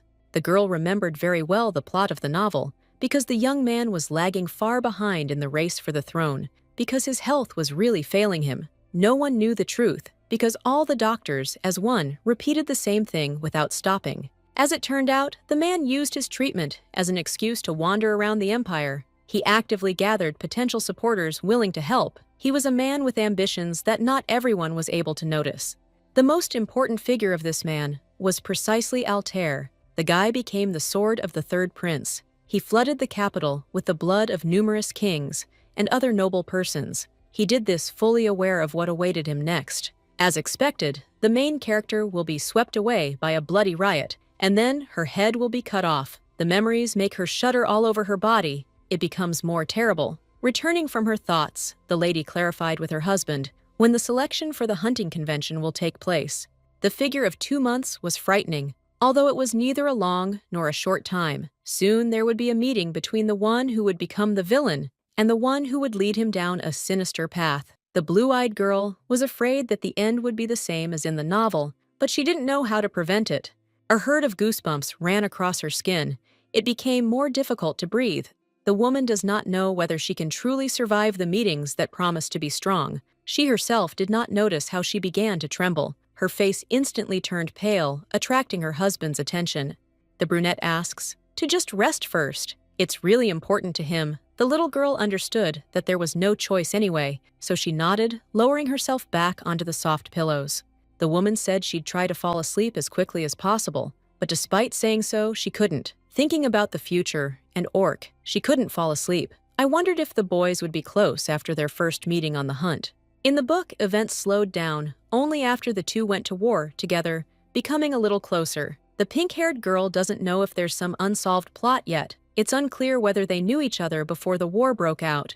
A calm voice was heard, asking her to stop. The blue-eyed woman opened her eyelids slightly, while her husband continued. He could hear the maiden's thoughts, even from afar. There were still 2 months left until the Eastern Noble meeting, and there was no point in thinking about that so early. For the brunette, everything is not so clear-cut. He calmly asks her to recover quickly and have a good rest while she still has the will to do so. The girl did not have time to answer anything before her eyes were closed, not allowing her to open them.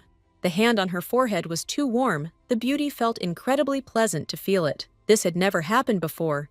She did not quite understand how one could be a villain in a novel and at the same time have such warm palms. It was impossible to say that she did not like it at all. The night passed, which was not so restless. The next day came. The woman went out into the corridor, realizing that there was some strangeness. She was still thinking about what happened in the novel. She just could not stop. The girl wanted to know. Altair teamed up with the third prince and became a villain. The main character, being a good person, decided to consider several possible scenarios. The first was, of course, simply an expression of interest, due to Orc's interesting name, for which reason the young man could show more loyalty. Orca could also seduce the man with the royal family's enormous wealth. There is a possibility that Altair needed political power. The third option has not yet been determined, but he does not need to worry about the second point, because soon the girl will help discover the mine. The beauty understood that with the treasures, they would become the richest in the lands, so the first point remained. The novel did not say that the prince was attractive, but if he took the smile off his face and opened his eyes, everyone would see that he was a terrible person. He looked like a fox in human form. Even if the first option is true, the heroine doesn't know how to prevent a rapid escalation. She tries to stop her thoughts. Because there are still 2 months until the meeting, there is enough time. Finding a mine with magical stones and making the land rich is the priority. Blue Eyes knew that she had to hurry and go to the top of the mountain to complete this mission. Asking for permission was a simple matter, but if she couldn't find the mine, part of her husband would suffer. She had to keep everything a secret and resolve everything on her own. Nadia has people who can be easily bribed. She made a plan of action and almost immediately went to the hall where the knights train. Blank turned away when the fight was over. The training went well. He noticed the lady and of course was surprised that she decided to visit them. Everyone around was immediately distracted. When they heard the cherished words, the heroine began to feel uncomfortable because everyone around did nothing but stare at her. She wanted to run away and never come back because shyness was making itself felt more and more. Instead of acting like a child, the lady knew she simply had to gather her courage and do everything in the best possible way. Opening the basket, she showed the sandwiches inside. Since everyone looked tired, she came to bring some snacks. Those gathered were surprised that my lady had prepared the food herself and even brought it in. The blue-eyed woman isn't very good at making sandwiches, but she guarantees the taste because the chef himself helped her. The man stood nearby and supervised the lady, hoping that everything would work out for her. The beauty looked sad, but calmly said that nothing would happen if the knights did not want to eat, and immediately everyone began to shout in unison to assure them that they would definitely try what they were given, and they thanked Milady from the bottom of their hearts for her kindness. When it was all over, Cain had to thank the girl again for coming to feed them. The girl was surprised they didn't owe her anything, because she was one of those who did it of their own free will. The heroine didn't expect her subordinates to be so happy it made her smile. One of the men accidentally dropped a sandwich. The blue-eyed girl froze. Perhaps her laughter seemed like mockery to them, in which case it would be best to immediately explain everything as it is. She was about to open her mouth, but she was interrupted and an altercation began. The friend of the one who dropped the food began to blame him for the fact that a whole piece was lost. The knights began to offer to pick up the sandwich after all. Not even 5 seconds had passed. The rule works. The heroine raised an eyebrow. The piece was covered in dirt. Besides, it seemed that more time had passed than they said. The brunette began to happily gobble up the food again, not intending to stand aside. Milady quietly said that if you eat dirty food, you can get an upset stomach. Everyone around knows this, but the young man declared that despite the dirt, it was still very tasty. Blank decided to speak up to ease my lady's burden a little. There were times when they had to eat inedible food. When they went on expeditions, the woman would not have to worry. The lady felt uneasy when she realized that such cases were not uncommon. The heroine heard that the squad hunted sinister creatures to earn money, but did not know that they were also contacted to participate in expeditions. The knights of the capital always dressed carefully, boasting elegant speech to attract the attention of aristocrats. The people of Alsford kept swords on the front lines for the survival of their lands. The woman realized that she couldn't delay any longer. She immediately had to earn money and free the knights from their difficult work. After all, the Baroness had to take care of her people. Finally, she said in fact, she had only come to ask a favor of everyone gathered. The knights were silent, looking with wide eyes, as if expecting something. Perhaps their reaction was justified by the fact that the lady was not asking the Lord. The beauty was afraid that she would not be listened to. Doubts were creeping deeper into her consciousness, and now it was getting worse. Cain came up to say that the request was something inappropriate. The heroine quietly exhaled. She nodded. The blue-eyed one was about to leave, but she was told that on the contrary, it was worth ordering directly. After all, Mistress Alsforda has every right to what she does. The words instantly warmed her heart. A smile appeared on her lips. The woman thought that she should be faithful to some role, but not everything was so easy. Being called by status is much more pleasant when subordinates do it. She would like everything to remain just as good in the future. The brunette stepped back and called Blanc to him. It was his time to speak whatever the lady wished. The knights were obliged to listen. The young man smiled, promising that they were capable of fulfilling whatever she asked. The first strategy meeting was a complete mess, but everything will get better. The heroine asked again, as if she hadn't understood. Everyone around immediately started shouting at the knight. He shouldn't have said something unnecessary like he did so as not to get himself into even more trouble. The man again asked what order he wanted to give to Milady. They should prepare to carry it out. There were strange feelings inside, something mixed. Now Nadia is the mistress of entire lands. She must do everything in her power to ensure that the situation does not end disastrously as it could have. Plucking up courage, the woman nodded. It was time to speak. As it turns out, the girl stumbled upon some information that indicates that something very valuable is hidden in the mountain range. She hopes that her subordinates will help explore the mountains by doing all the work with her.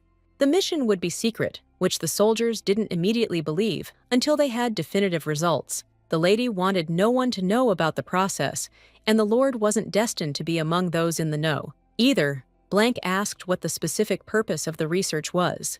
The girl smiled confidently. They were going to find a mine of magic stones. Of course, they couldn't say that it was mentioned in the book, because then the whole story would fall apart. But this still didn't stop them. The knight thought about what the woman had said when they met. For some reason, he had many doubts such a mine was quite valuable. It was impossible to even imagine that such a thing existed on their lands. It was something out of the realm of fantasy. The information may be true, but if so, the man does not understand why they did not know anything about it until now. All this is gaining strange momentum. He came to the library to browse through various information about the future excavations organized by the Baroness.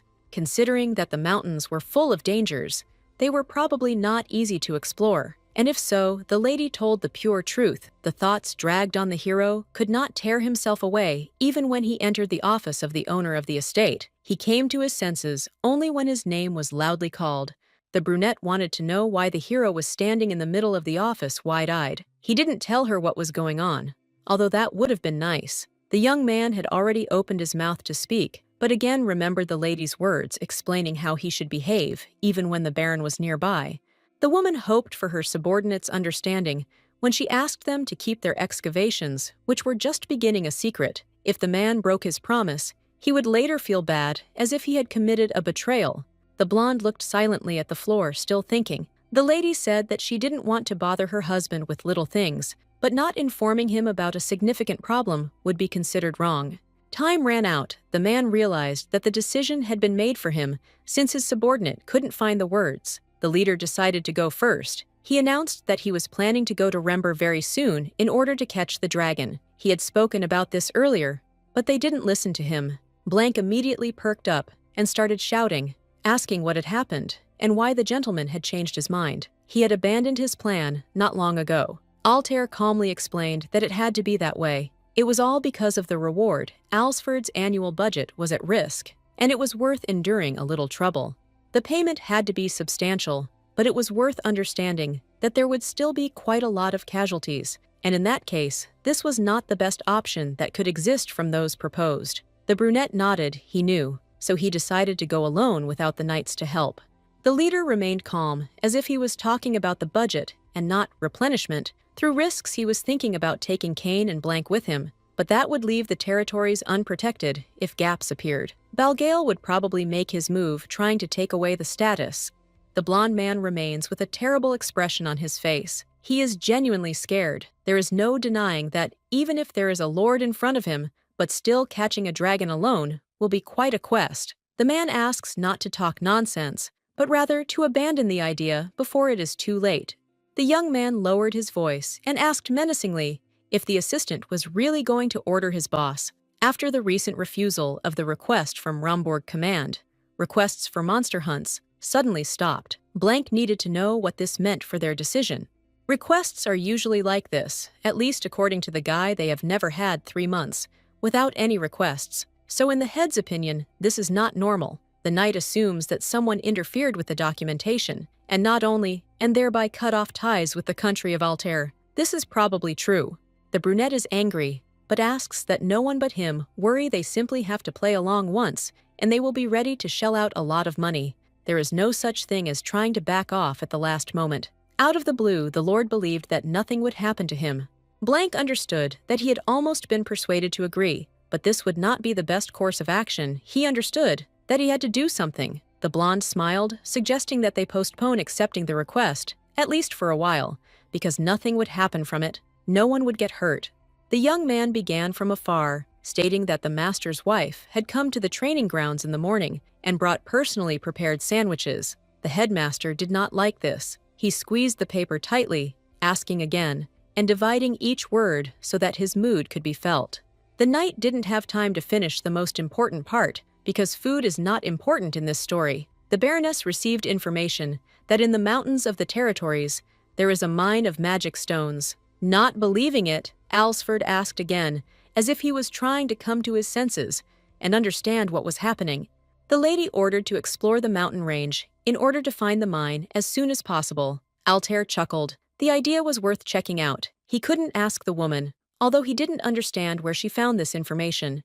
The gentleman knew better what to do. He suggests conducting a preliminary study among those who have lived in Alsford for a long time. If suddenly any rumors are discovered about strange places in the mountains, the search will take place precisely in the area in which they are located. Nodding in response, the subordinate enthusiastically promised that he would immediately send people to gather information through inquiries, since it would take time. The master nevertheless decided to go catch the dragon.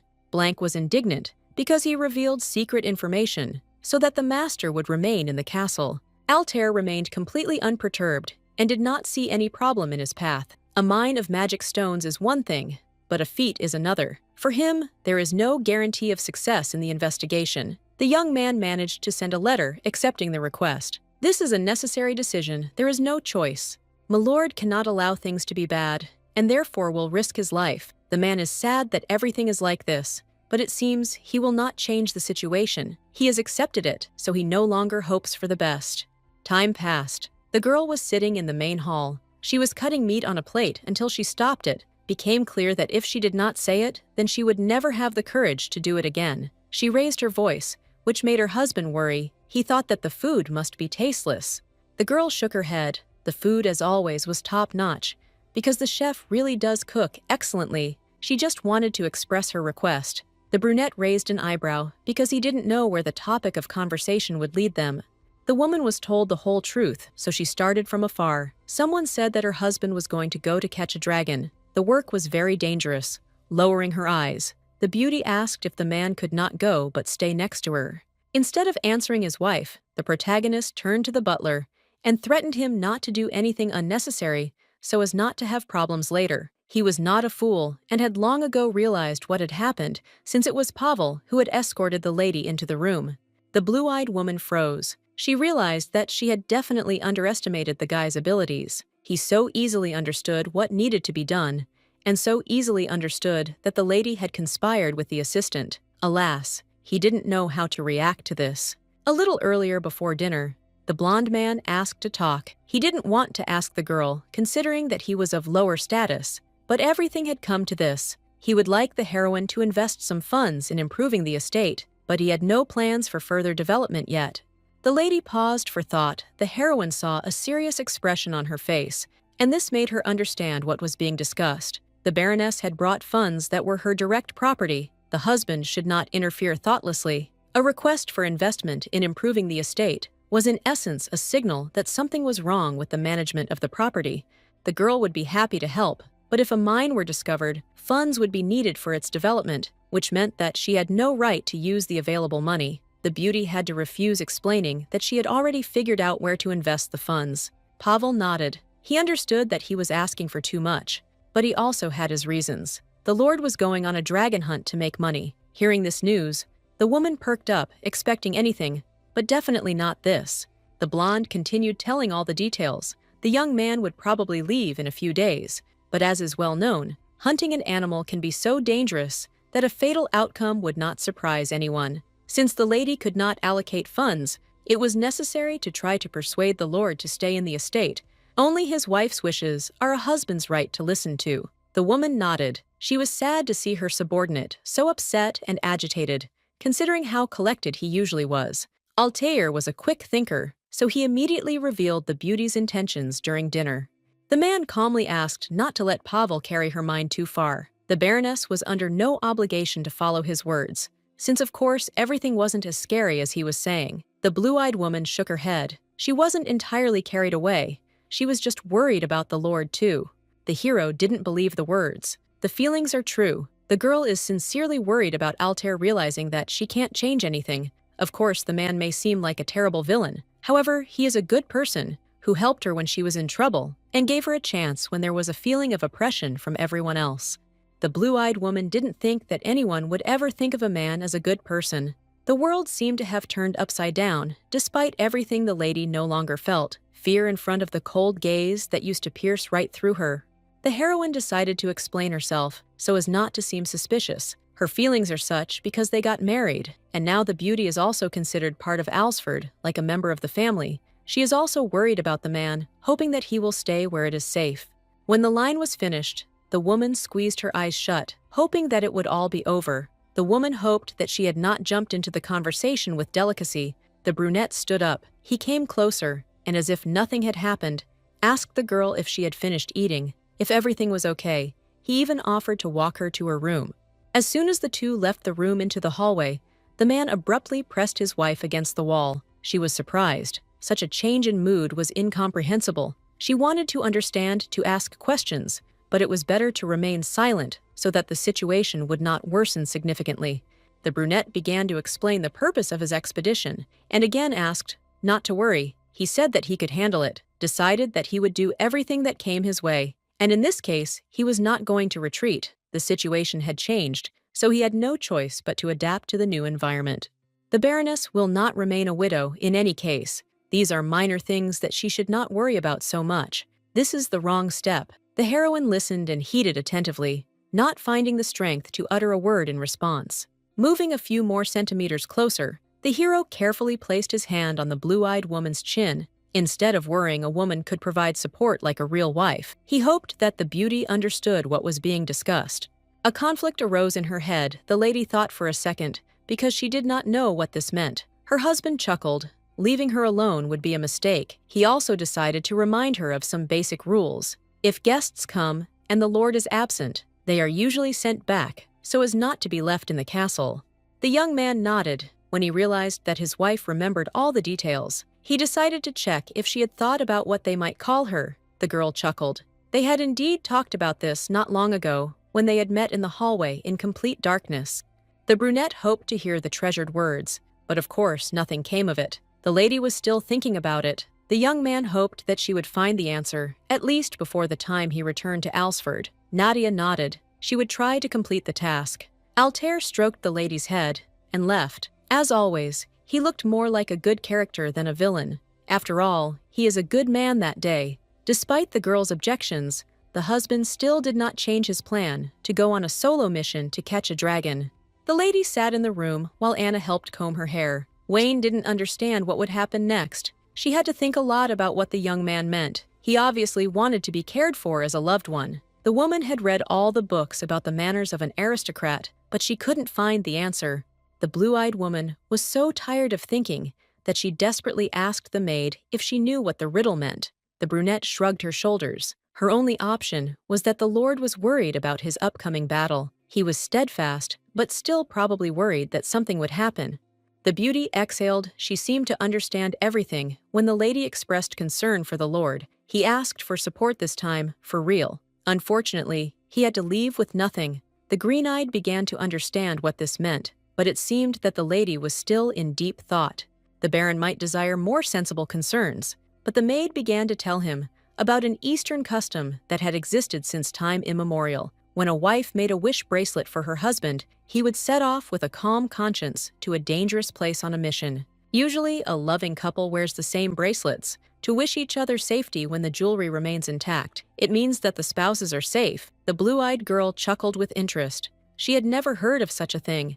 The girl remembers that the East is located in the border zone, where small and large wars often break out, so perhaps that is where it originated. Surely the women who weaved the bracelets experienced great pain because they were worried about their husbands going to war. The heroine noted out loud that it would not be easy to fulfill her plan. Anna encouraged her mistress, assuring her that she could do whatever she wanted. The brunette promised to quickly prepare all the necessary materials, and they would make a decoration that would not break. Altair will remain invisible, even before the fire of a furious dragon. The days passed slowly, but still 3 days ended. That was the time the man was finally getting ready to leave. The beauty went down to the platform, where the horse on which the baron would ride was already being prepared. Noticing Nadia, the young man exhaled with a drop of displeasure. He asked not to see him off, since he saw no point in it. The beauty remembered, but still wanted to see her in person. She was told that she needed to show care like a real wife, so she decided to do it. The brunette froze in surprise, not believing that they would do this right now. In the young lady's opinion, there was no need to go anywhere. Of course, there were a lot of eyes around, but if the girl wanted it that way, Altair would generally give in to his unspoken wish. The woman did not understand why she had to go somewhere just to put a bracelet on her wrist. She grabbed her husband's hand, but before doing anything, she realized that she was huge and strong, yet they were very different that could not be taken away as is. The blue-eyed woman quickly shook off the spell, realizing that it was not the time to think about something so strange. Having put on the jewelry, she explained the essence. Someone told her that in the East, there is a custom of making bracelets, wishing her husband safety. The brunette glanced at his wrist and asked in a strange, disappointed tone. Apparently, when the lady spoke of care, she meant exactly this. Blank, who had come up, grinned, noticing that the Lord had expected something different and was even pleased. The blonde wanted to talk about passion, but the gentleman stepped on his foot in time, not allowing him to think about it. Of course, the bone was not broken, but next time, the knight should be more careful with his comments. Looking at his wife again, Alsford asked where her bracelet was. There should be a pair of each. The girl nodded. She didn't make one because that would be considered strange. The beauty took the thing out of her pocket and held it out after the hero fastened the clasp. He noticed that the wrists were too thin. The blue-eyed one herself seemed frail from the first day. It was time to leave. The young man jumped on his horse and walked outside the castle, and at the end, the woman waved to him and asked him to be extremely careful. Silence fell in the courtyard. Nadia was happy that her husband had finally gotten rid of that villainous look. It made her feel better, but for some reason, her heart still felt empty. A strange feeling was clouding her, making her doubt. It had not been long since the Lord had left the estate. When the knights began to group together for their mission, they began to explore the mountain range. This foreshadowed difficult consequences, but everyone also hoped for a favorable outcome. Despite all hopes, the mines were never discovered. The researchers were initially full of enthusiasm, but then began to tire as they progressed. They came to the lady every day to report that, again, there were no results. Blue-eyed thanked them for their efforts. They had to try even harder. Blank didn't believe that the woman didn't want to give up. If the information was still incorrect, there would be problems that had already begun to form. The knight left his face showing displeasure. The girl exhaled in disappointment. The subordinate showed increasing distrust. Of course, as time passed, and there were no obvious results, fatigue became an inevitable part of reality.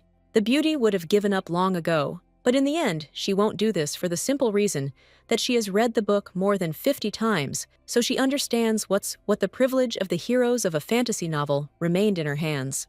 However, the bright prospects were only momentary as time went by, and after several days, no news appeared. The woman also began to feel sad. She was afraid that suddenly, if they never found the mine, she would end up being expelled from Alsford. The girl went out for a walk. Anna forced her to relax and clear her head. Blank runs towards her. It turns out that after the ground subsided greatly, the knights explored the entire area and finally discovered those very magic stones. The beauty smiled joyfully when she learned that they really did now have a mine. As she believed everything turned out perfectly, the man told Pavel about the discovery because he was very excited. The lady was going to ask him to find a development specialist. The young man was going to show even more. It turned out that the volume of the magic stones was also not determined, and the weakness of the soil could complicate development. The blue-eyed girl resisted. She was still confident that she would definitely succeed. The novel never failed. She remembered this very well from the moment she read it. In the book, Altair was already introduced as a rich count, and this meant only one thing. In the area where the mine was discovered, there should be a significant amount of stones. Of course, development should be possible. All that remains is to wait until everyone is convinced of this, because this way the lady will not be able to tell the truth. Blank smiled. It was amazing to him how everything turned out this way. It seems that when the lady says something, everything immediately seems real. The girl nodded. Alsford will become much richer. Everyone will only be happy with this turn of events. The knights will no longer have to fight monsters to get some money. The woman wanted to hope that Altair would certainly be happy, although in her head, she only imagined that he would not be delighted and would still remain restrained in his emotions. The heroine, throwing aside her thoughts, said that first it was worth talking to Pavel and then think further. The beauty didn't make any sudden movements, but she still realized that the bracelet had broken. Anna was worried and asked why this had happened. She remembered that the condition of the jewelry indicates the well-being of the partner. Because of this, it became scary to think about Altira and where he is now. Of course, everything the maid said was just superstition, but my lady was a little worried. The heroine reassured her assistant, stating that homemade gifts often tear and break. She does not believe in such things. She does not care at all what actually happened. An angry scream was heard, which made her distracted from her thoughts. Some man asks why they are talking to him like a stranger and does not understand what is happening. He approached from behind. Therefore, he made the lady a little embarrassed. Blank stepped forward, leaving Nadia behind. The knight couldn't understand who dared to behave like that, considering that he had arrived as a guest in completely foreign territory. This made him feel disgusted. Another of the squad approached Wayne and asked for forgiveness. Of course, they should not have allowed such a mess right in front of my lady. They were unable to properly stop the aristocrat, who continued to shout. The man explained that he was Count Gallard, which bordered the lands of Alsford. If he really was, then he was a fairly high-ranking person. It would be difficult to stop such an assertive guy. It turned out that an acquaintance was going to talk to the lady Baroness. The blue-eyed woman took the situation into her own hands. At the moment, she is the only one who can resolve the situation her husband has left, and it is unclear when he will return. The brunette hears how he is asked to leave, because the lord of the estate is absent, but he becomes even more aggressive if there is no lord. At least Nadia should be able to receive guests. She did not get married for nothing, and should understand her responsibilities. The woman stepped forward and addressed Gallard. If there were any direct questions she asked, that he addressed them only to her. There was no point in delaying, as that would not be right. Nadia introduced herself with her full name, to make it clear who was in front of him. The old man continued the same squabble. The lady decided only then to follow the rules. The education and manners of her subordinates leave much to be desired. The girl nodded. She needed to find out what business the Count had contacted Alsford about, because he was not saying anything. He was simply indignant. Turning around, the lady pointed to the soldiers. There was such a huge number standing near the gate that it became obvious that this was a very important matter. The Count learned that knights came from the estate, that they illegally invaded his territory and caused chaos. They were where they should not have been. This is what we are talking about. Even the lady began to worry. It was impossible to draw a logical chain, because the mine was located on the territory of Alsford. Blank intervened, who tried to explain everything. The brunette did not believe it. He says that such a thing never happened. That place belongs to Gallard. The man pulled out a map with 2 cities marked on it. The knight looked at it carefully. It was an old version of the drawing. About 5 years ago, part of the mountain range was given to the duchy as compensation for the extermination of monsters, and they suffered great losses back then.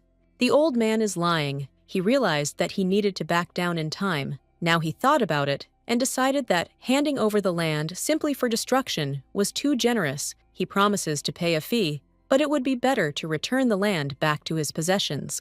Blank is even more indignant. Now he can't stand it anymore. When it was time to give away the unwanted hundreds, of course the man did just that. But when circumstances changed, and he wants to pay, he just thinks it's better to stick to the agreement that was made back then. Blue-eyed began to build a logical chain. She now understood that the lands where the mine was discovered had once been handed over in lieu of money. The woman did not understand what the point of complaining was if Gallard himself had given it away in lieu of legal payment, believing that it would be cheaper for him that way. While the girl was thinking, the old man got completely tired of arguing, declaring that it was probably useless to do this. The man approached the Baroness and ordered her to sign the papers since the Lord was absent. He did not intend to wait, because he wanted to get his back as soon as possible. Looking away, the beauty quietly asked why she was chosen to do this. It was written on paper, so there was no reason to refuse. The Duke promised to pay generously for the poor plot of land he had once cleared. To calm down and weigh everything, Nadia took a pause. Perhaps in the capital, a neighbor's glance might make her hesitate, but compared to Altair, this is literally nothing. The lady comes forward declaring that it is for her own reasons that she refuses payment. There are no idlers in Alsford, but people who understand what they are doing. The gentleman would hardly have signed a strange agreement, and he understands this better. The Baroness orders him to get out and not show up again. The girl turned out to be too nasty. This infuriated the Count. He became so loud that it almost blocked his ears. The barony will not resist his orders. The brunette grabbed the lady by the hand against her will, intending to sign for Hirsch. The heroine's assistants wanted to rush to get rid of the annoying man, but someone got ahead of them. A rough voice asked what was going on and grabbed the enemy by the arm. Turning around, the girl happily realized that standing in front of her was none other than her husband. The young man returned safe and sound. The heroine was worried about the man because the bracelet had broken, but now she can breathe a sigh of relief. Gallard jumped aside. He realized that the Baron had returned, and he realized that now it would not be so easy to sign the papers. He expected the young man to return much later, but for some reason he did so earlier, and without warning, the brunette began to put pressure on him morally. The Count had no right to come to someone else's house and cause disorder during the absence of the one in charge of the estate. The man is shouting about some kind of misunderstanding, but Altair still wants to know the reason for the visit. He needs to know why his neighbor is treating Nadia so badly, taking advantage of his enemy's absence. The Count feels so helpless that he turns back to one of the knights, quietly asking why he lied to him, saying that the Lord would not return, even if he did not return. Why did Gallard think that he could take over the mine? Altair is healthy as an ox. His health is fine even after the battle with the dragon. The girl finally realized what was happening, and that they were brazenly trying to rob her. The brunette takes out his sword and turns to Pavel. He probably remembers that bringing troops into another person's territory without consent is tantamount to war. The assistant nodded.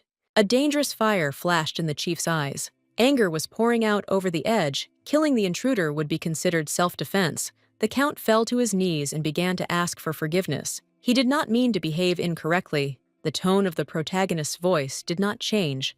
Apologies should be expressed not to him, but to his wife. The Count quickly blurted out that he was sorry and ran away like a true coward, taking a squad of knights with him. The brunette grinned. It was funny to watch his pathetic neighbor. The woman quietly asked if everything would be all right, since there was a person of higher status in front of them, and the fact that he was now offended would not be so easy to let go. Anyone who doesn't know how to defend themselves will eventually understand that they will have to lose. The problem is that the guard dogs didn't handle the situation well. They will probably also have to be given a separate punishment for the behavior they had. The beauty froze. She didn't think that everything would come to this point. The people who should receive condemnation from Altair are not knights like the Lord's wife. The girl was obliged to properly protect their home, while her husband was absent on his mission, which was important to him. Unfortunately, Nadia couldn't even push the hand away. When they grabbed her, she sincerely asks for forgiveness, and when the young man doesn't understand why, he starts explaining that she was near the estate, but didn't complete the task properly. The master must be disappointed, because my lady is not worthy of the position she occupies.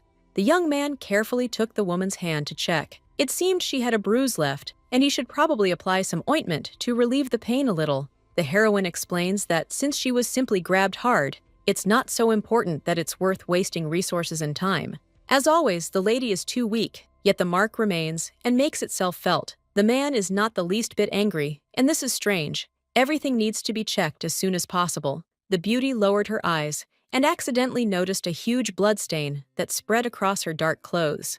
The young man smiled, assuring her that he was fine. He was slightly injured during the massacre that took place in the mountains. The blue-eyed girl stuttered. From what she saw, there was too much blood to call it a minor injury. A doctor should definitely be called as soon as possible. The man refuses to the last and asks not to make unnecessary noise. The beauty is still terrified and therefore raises her voice loudly. The parents who were in an accident passed away due to blood loss. The day is remembered as if it happened yesterday. Her body is shaking. It's harder to control herself. Nadia doesn't understand what she'll do if something happens to her husband. It will be the end. The brunette asks what happened, but the girl doesn't give a precise answer. Just with fear in her eyes, asks to go to the doctor. After exhaling, her husband finally agrees. He will take the treatment so that everything will be fine. The heroine has to repeat to herself, in order to become completely calm, that Altair will cope in any case. He is a strong man who is not afraid of anything. It is strange that then the fact that the man is the most powerful villain in the universe became the greatest consolation. As soon as the young man landed on the bed, the doctor lifted his clothes and froze. There were cuts all over his torso. One of them was the most serious. First, he was going to put in stitches and then prescribe a painkiller, which should also be effective enough. The woman didn't expect the wound to be so deep, although the amount of blood should have indicated it. The scars left from old wounds also proved that the gentleman had encountered similar situations quite often and therefore didn't react so violently. The girl asked if the hero was in a lot of pain. Maybe she could take his hand to ease the suffering a little. When Nadia was very little, her mother always took her hand and supported her in this way. She always felt much better. The blue-eyed girl was about to apologize as this method was childish, but then her husband declared that it really hurt him. Without thinking twice, he extended his hand to be held so it would hurt less. The girl carefully moved closer, and she blushed. This time, everything was different from how it was in childhood. For some reason, the lady's heart was beating, as if it would fly out of her chest. In this situation, the doctor could not complete the treatment of the couple. He himself thought that he had gotten into an awkward situation. In the end, Nadia couldn't figure out why her heart was pounding so much, so she had to leave everything as it was. That day, the treatment was still successful. The doctor gave 3 important instructions and quickly left, or rather, ran away. Firstly, Altair was forbidden from overexerting himself with excessive movements. Secondly, he was always required to take painkillers when in pain. And thirdly, he was required to change his position at least once every half hour. For strict recovery, it was forbidden to violate even one of the rules.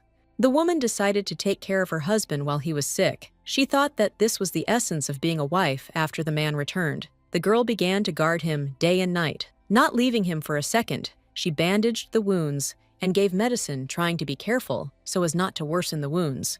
For many days, the main character prayed, hoping that everything would be fine. She did not want Alsford to get new scars. He already had enough pain, which completely took over his entire body and beyond.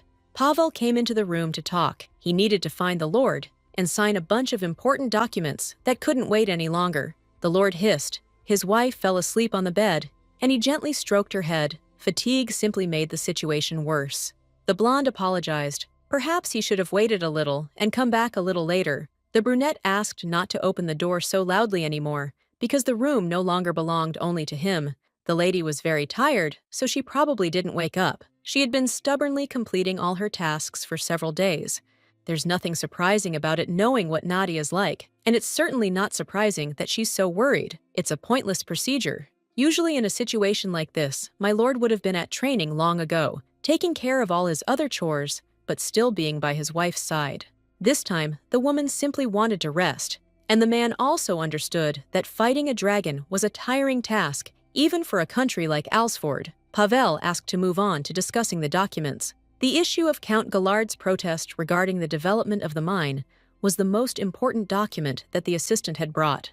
The brunette only got angry when he saw the last name, but when he started reading, his eyes almost popped out of his head. The Count was demanding compensation for insulting him. This was a stupid thing to do, but since the old man had great influence in the East, ignoring him would definitely not work. Now, in the letter, the old man speaks with great confidence. Although before he was almost trembling, even if he is a coward, he still retains a status that has its own power now in the castle. There are duties that must be observed, so it is better to be careful not to create problems for yourself. The young man exhaled. The butler was as usual, right before the man could act without fear of losing something. This gave him the opportunity to rise above those who were supposed to protect him. Fortunately, or unfortunately, Altair had someone he wanted to protect. His gaze rests on the girl, who is peacefully snoring, being nearby. At first, she was delighted that she would take care of him, but then she got tired and fell asleep. Now, her behavior is very sweet. It makes him smile again and again. When the young man said that he was taking a wife for the sake of the heir, he thought that being an aristocrat of the capital, this was just a formal marriage. They would not even intersect when the girl came as a bride to foreign lands. She turned out to be too different from what the hero had imagined. The brunette smooths Nadia's hair. He still doesn't understand how to behave with someone who is so important to him. She is fragile. A cough was heard, thus Pavel reminded that he is still in the room. He needs to know how the issue with Count Gallard will be resolved. The young man immediately assumed a defensive posture, claiming he remembered everything, although in fact he had gotten distracted and forgotten. In any case, he had a plan. First, he asked for a good remedy for bruises. The assistant frowned. It would be impossible to deal with the Count in the way the man usually did. The brunette lowered his voice and pointed at his wife. She still had a problem. Her wrist was still red and swollen. It was time for Gallard to see who was in charge of the lands. I hope that after skillful elections, he would no longer dare to engage in such nonsense. In the morning, when the lady went back to her document, her assistant came to see her. He had managed to study everything, including the location and scale of the mine. If he was so ready, it seemed better to begin development as soon as possible, so as not to drag it out until the last minute. The woman hears them give her consent. She is not stupid after all, so she finishes her thought. The whole problem is in the funds. A huge amount of funds is required to develop the mine. After all, everything is not so simple, considering the magical stones inside.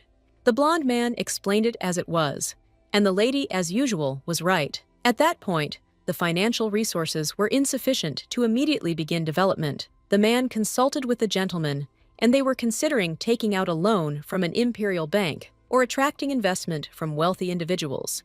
The woman chuckled. The situation isn't clear. They need to think about it some more. External sources of financing imply high interest payments or a share of the profits. This isn't the path to the absolute success that awaits them. Blue Eyes asks to be allowed to use the dowry she brought with her.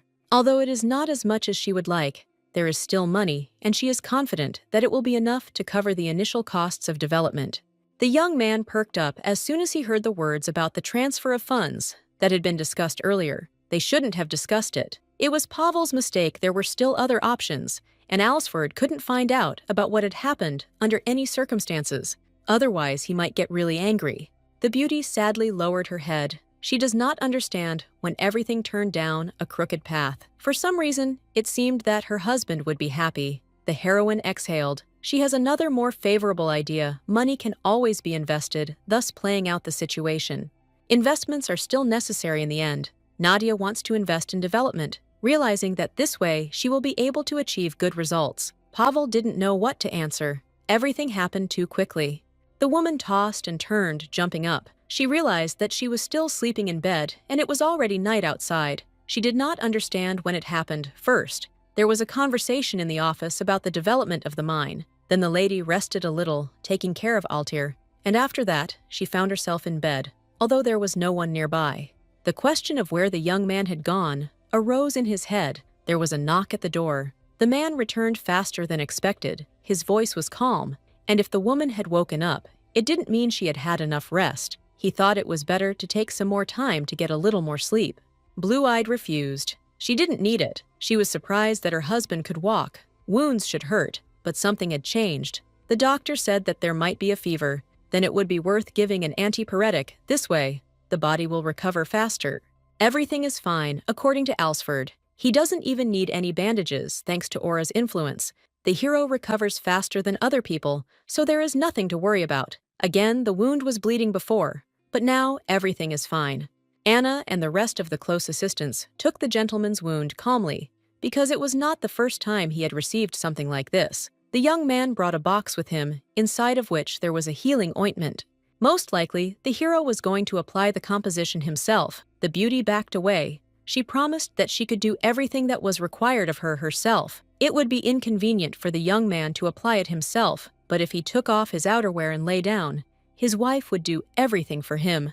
Almost everything had healed, but caring for wounds is the wife's responsibility. They must try to avoid any new scars. The maiden began to do what she had promised. There was nothing strange about it, but for some reason, her heart began to beat much faster again.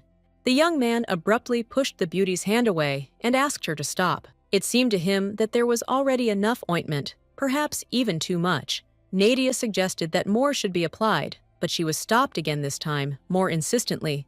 It was the lady's turn to understand the treatment. She didn't understand what it was all about, because she felt great. It turned out there was still a mark on her wrist, which meant it needed to be removed. The brunette asked for help. This time, he would try to do everything in his power. The man carefully does his job. The woman sits, clenching her teeth. It doesn't hurt her, but the place itches very badly, making her want to scream. At some point, the husband was very close. If you touch him, nothing will happen. Time passed, and finally, Altair doesn't seem such a terrible person to my lady. The blue-eyed woman quietly called the gentleman to bring him to consciousness. The young man did not like the way he was addressed. Everyone calls him that, but his wife is a different story. Usually spouses have their own ideas about what is right. The girl always thought that a normal address would not be a problem, but since everything turned out this way, she has no choice. If Alsford has any wishes, she will call him exactly that. Before the young man left to fight the dragon, the lady promised that she would decide how she would address her husband. Unfortunately, even after hours of deliberation, nothing changed significantly. It wasn't even mentioned in the handbook on aristocratic affairs. The brunette pressed, making it clear that it was not difficult. Perhaps the answer was as simple as memories of parents. The girl recalls how people from her family behaved. For some reason, it was not the best example. The lady's parents always addressed each other with respect, and in the capital, this was the ideal marital relationship. The girl arrived in a completely different place, so she could not say for sure whether it was customary to behave differently in the eastern region. Suddenly, another thought came to mind. When the couple were in a private room, they had other options. The beauty does not know whether Altair will like this. He pulled her out of her thoughts. Noticing that the beauty was again thinking about something strange, she tried to explain. Thoughts about his parents came to him by chance, only after the words he said to her. The young man assured her that no matter what his wife thought, he would always be for it. It was normal for a couple to be close, because the hero really wanted everything to be right. Alsford didn't understand why the girl had such a violent reaction. Just because of one address, the girl started listing ridiculous names like my bee. Her husband's face turned red, either from embarrassment or from anger. With a slight grin, the protagonist asked if it was true that Nadia's parents had called each other, that she nodded enthusiastically. In private, only cute nicknames were used, which was convenient. The man was thinking about something else, since his family always addressed each other by their first names. Nadia didn't know if this was normal. She was afraid to easily pronounce the name of the villain from the novel. With a clear conscience, the girl was afraid to even imagine the brunette asking her to leave the option he chose, because even this was better than cupcakes and bees. The beauty agreed, but something unexpected happened to her. The woman understood that she had no choice, so she collected her thoughts and finally did what she had planned, still unable to find the strength not to add, "Sir." The young man asked if the girl allowed him to call her by her name. Nadia smiled involuntarily. She did not expect that they would come to this. Given the fact that in front of her was that very villain, the woman said that everything was fine. They would try again and again, until they felt completely comfortable. The man said the name so calmly and softly that it became more pleasant. Now the little girl was convinced that something really was wrong with her, because her heart began to flutter again. The hero reminded him that he had once been promised to try hard. The lady promised that she was sure that she could handle any task. The woman skillfully answered questions. Alsford took her by the shoulders and laid her down next to him on the bed. Their faces were very close. Noticing the fear, he reassured her that she was not going to do anything, that in the evening they would simply share warmth with each other. The hero was so tired from all the work that he didn't want to do anything else. After 10 minutes, he fell asleep, hugging Nadia. The beauty began to understand that every time she fell asleep, she smelled Altair. He was always there, helping her not to be alone. Some time passed. Alsford cleared the goblin-infested areas around the marble quarries, and the long-planned development began word spread, and people from all over flocked to the estate to find out more details or to grab a piece for themselves. Most of the visitors were traders who wanted to win trade with the marble quarry, but thanks to them, the estate became much more lively than before, even began to resemble a capital or a more populous estate. Serving a huge number of people, it became clear that one of the castle's most terrible problems was that they didn't have enough workers. 3 workers was too few. The girl began to come up with a plan. To begin with, she decided to hire more assistants and then begin the restoration of the castle. There should be more money. The volume of magical stones in Alsford, excavated as a result of mining, was truly enormous. Its reserves seemed to promise to last for millennia. The purity was also different. It was higher than that of ordinary stones the jewelry will sell for a very high price. The woman was seriously considering putting some effort into the work as well. While Altair was looking for buyers, his wife was responsible for the salaries of the new employees at the castle. Pavel brought a whole stack of resumes from applicants for servant positions. The number of candidates is definitely large, perhaps due to the slightly higher salary. The blonde had already looked through some of the sheets and found out that there were many candidates with impressive work experience, especially in the case of one girl. It turned out that we were talking about a certain Mary. She had been Nadia's servant since the time when she was still the only beloved daughter of the Marquise.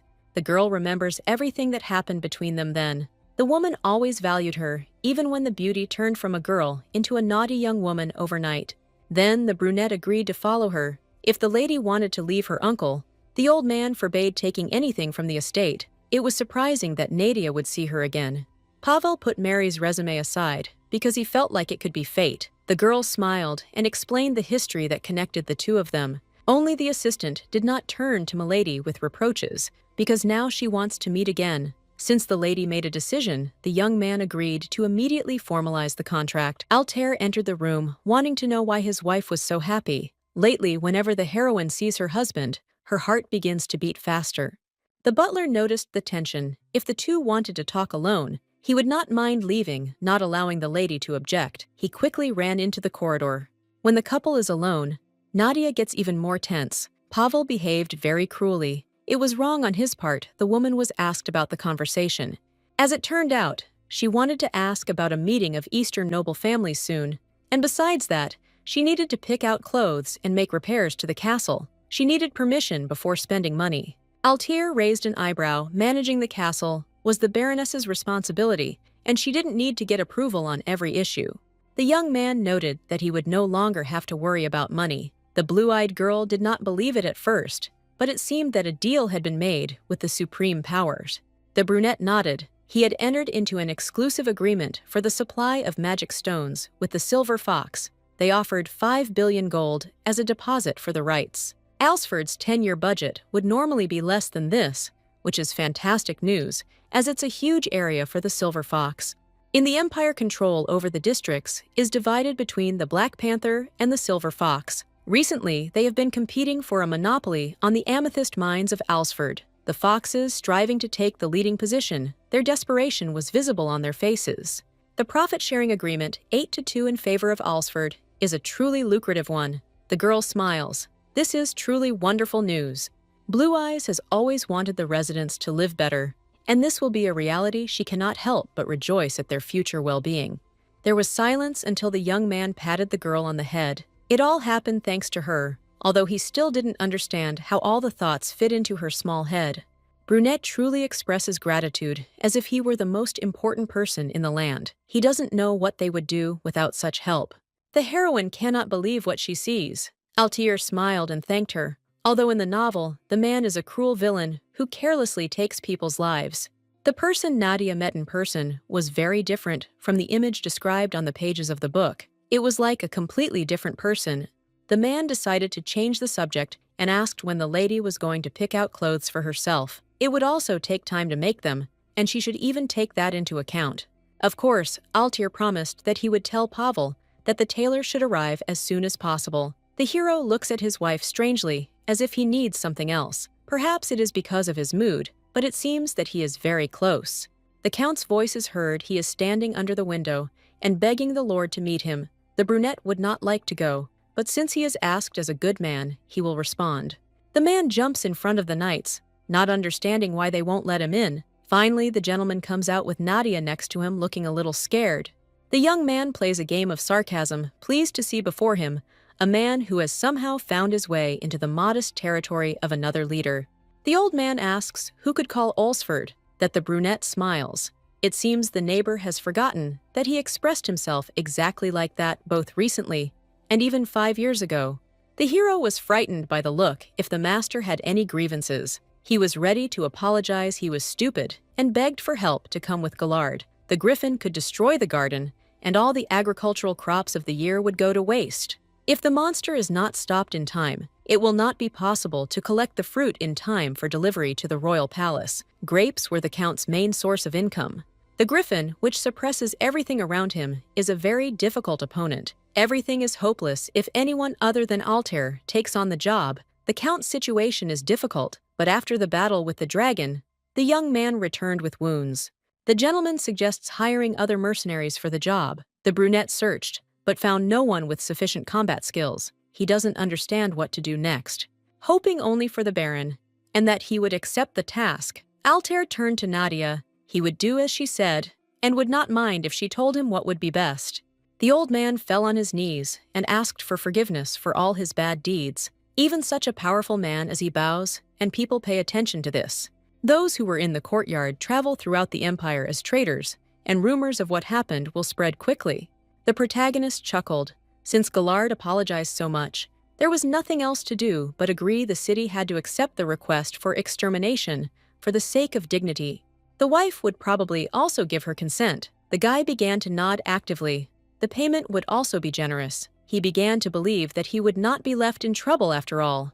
The gentleman promises that he will take advantage of his promise and undertake the work that no one else can do. As payment, he will have to hand over part of the garden. Altair is truly amazing, because in the end, he got his way. He was told that the method of transferring property was a good option. 20% was considered a suitable price. The young man thought it was too much, so it seems that in the end, everyone came to an agreement to get 10% pavel, and the gentleman seemed to know about everything in advance. Most likely, this was the idea of the main character. The Count suffered a defeat, but probably because of the problem with the eclipse, he will not become an enemy of Alsford. In the novel, the man is refined, and this revenge is truly impressive. The brunette asked the girl if she liked any other method. The hero cannot simply accept it when he and his loved ones are adored. If Nadia is disappointed, then there is nothing he can do. He cannot allow people to wait. The woman insists that she is fine. She explained that it was actually refreshing to see her husband take revenge on the Count, who ruined his life. In a quiet voice, the beauty asks if the young man is disappointed in her behavior. Perhaps she is not as noble as he had built up in his expectations. The guy smiled, assuring her that it was nonsense. The blue-eyed girl froze. Of course, it was a bit of an awkward smile, but it seemed to be not bad. On the contrary, it was pleasant. Soon after the incident, the girl received a share of Gallard's garden. New guests arrived at the estate, and they had an appointment for which they were grateful. The beautiful woman introduced herself as a designer who had brought with her the most fashionable designs and fabrics from the capital. She hoped that everything would be to her taste. The heroine examined the samples. Almost all of them were female, although she had initially planned to choose something worthwhile for Altair. The brunette was also surprised. He asked to bring her not only clothes for riding at the meeting, but also everyday clothes. Alsford prepared everything for his wife. Due to limited time, the girl did not have time to bring many samples, but she prepared a variety to sew for the future. The beauty handed over the catalog and asked her to choose. Turning to Nadia, Alsford asked her to go through and choose what she liked the most. Perhaps she had no ideas, but everything would appear. The blue-eyed woman looked down sadly. She wanted something else. She called a tailor to make suits not for herself, but for Altair. The brunette frowned. He didn't need any special outfits. What he already had was enough. The beauty explained that they couldn't look careless at the meeting. In her husband's opinion, few could fail to notice him. To be strict, the girl also doesn't see the point in buying herself new outfits. The designer standing behind her began to suggest that coming to the estate wasn't the best idea. The brunette did not agree to stand aside. She handed over a piece of paper and asked to first choose a dress for the lady, and when the time came, she could choose something for the gentleman as well. The woman couldn't respond to this, and since there were no objections from Nadia, it was time to begin trying on the clothes and taking measurements. While the measurements were being taken, the designer constantly complimented the lady. It was time for the first outfit. The dark-colored skirt was slightly flared to emphasize her thin waist. The woman looked at herself in surprise. She had never worn such bright clothes, even as a child, so she didn't know if they suited her. She wanted another person's opinion. The man standing to the side nodded. He seemed to like it, but he would have liked to see other options too. Graceful shoulders, or a delicate outfit. Everything was beautiful. After it was all over, the heroine fell onto the sofa. Not understanding how she got so tired, something incredible happened. They ordered 13 outfits. Even when the girl's parents were alive, she never had so many clothes. Alsford asked what happened. Perhaps there was something that his wife wanted to tell him, but simply did not have time. The blue-eyed girl doesn't want to call the tailor again. On the contrary, she thinks that she had too much choice, and there was no need to waste money on a lot of clothes. Luxury is a term used to describe the pleasure a person gets from spending money that they simply cannot afford. Nadia gave the country the opportunity to have a good supply so it can enjoy it to the fullest. Obviously, the young man had such thoughts, especially since in the capital, they could live even more luxuriously. Because of the circumstances in Alsford, things weren't going well. But that's not the case anymore. Altier is right, but he still doesn't know that his wife was an outcast in the Wayne family. Everyone lived a luxurious life, but not her. The young man could not afford to spend much on a dowry, but now that circumstances had changed, it was necessary to take good care of the county which needed it. The blue-eyed woman asked again, in aristocratic society, there is a tradition, when the groom sends money to the bride, that's what it's called. When the lady lived in the estate, the uncle was very angry, that despite the fact that the baron was a beggar, he did not give a single penny. Melissa noted that it was true that his reputation did not develop without reason. The blonde man realized that even at the wedding, there would be no help. He didn't like his future son-in-law's attitude, so until the last day, all he could hear was indignation.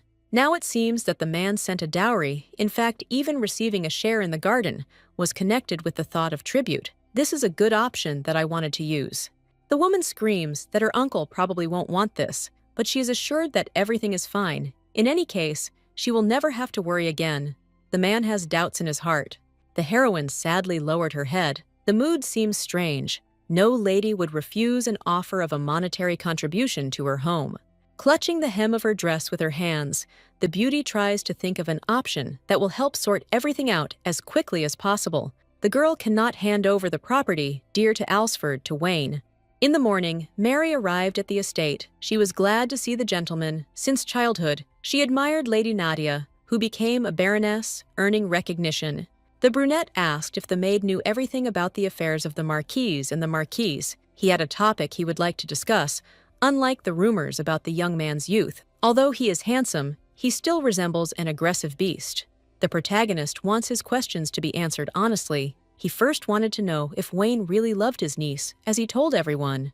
The lady did not understand why the question was so abrupt and froze. Of course, the marquise had many terrible deeds towards the gentleman that she would like to tell about, but it was not clear whether the baron could be trusted.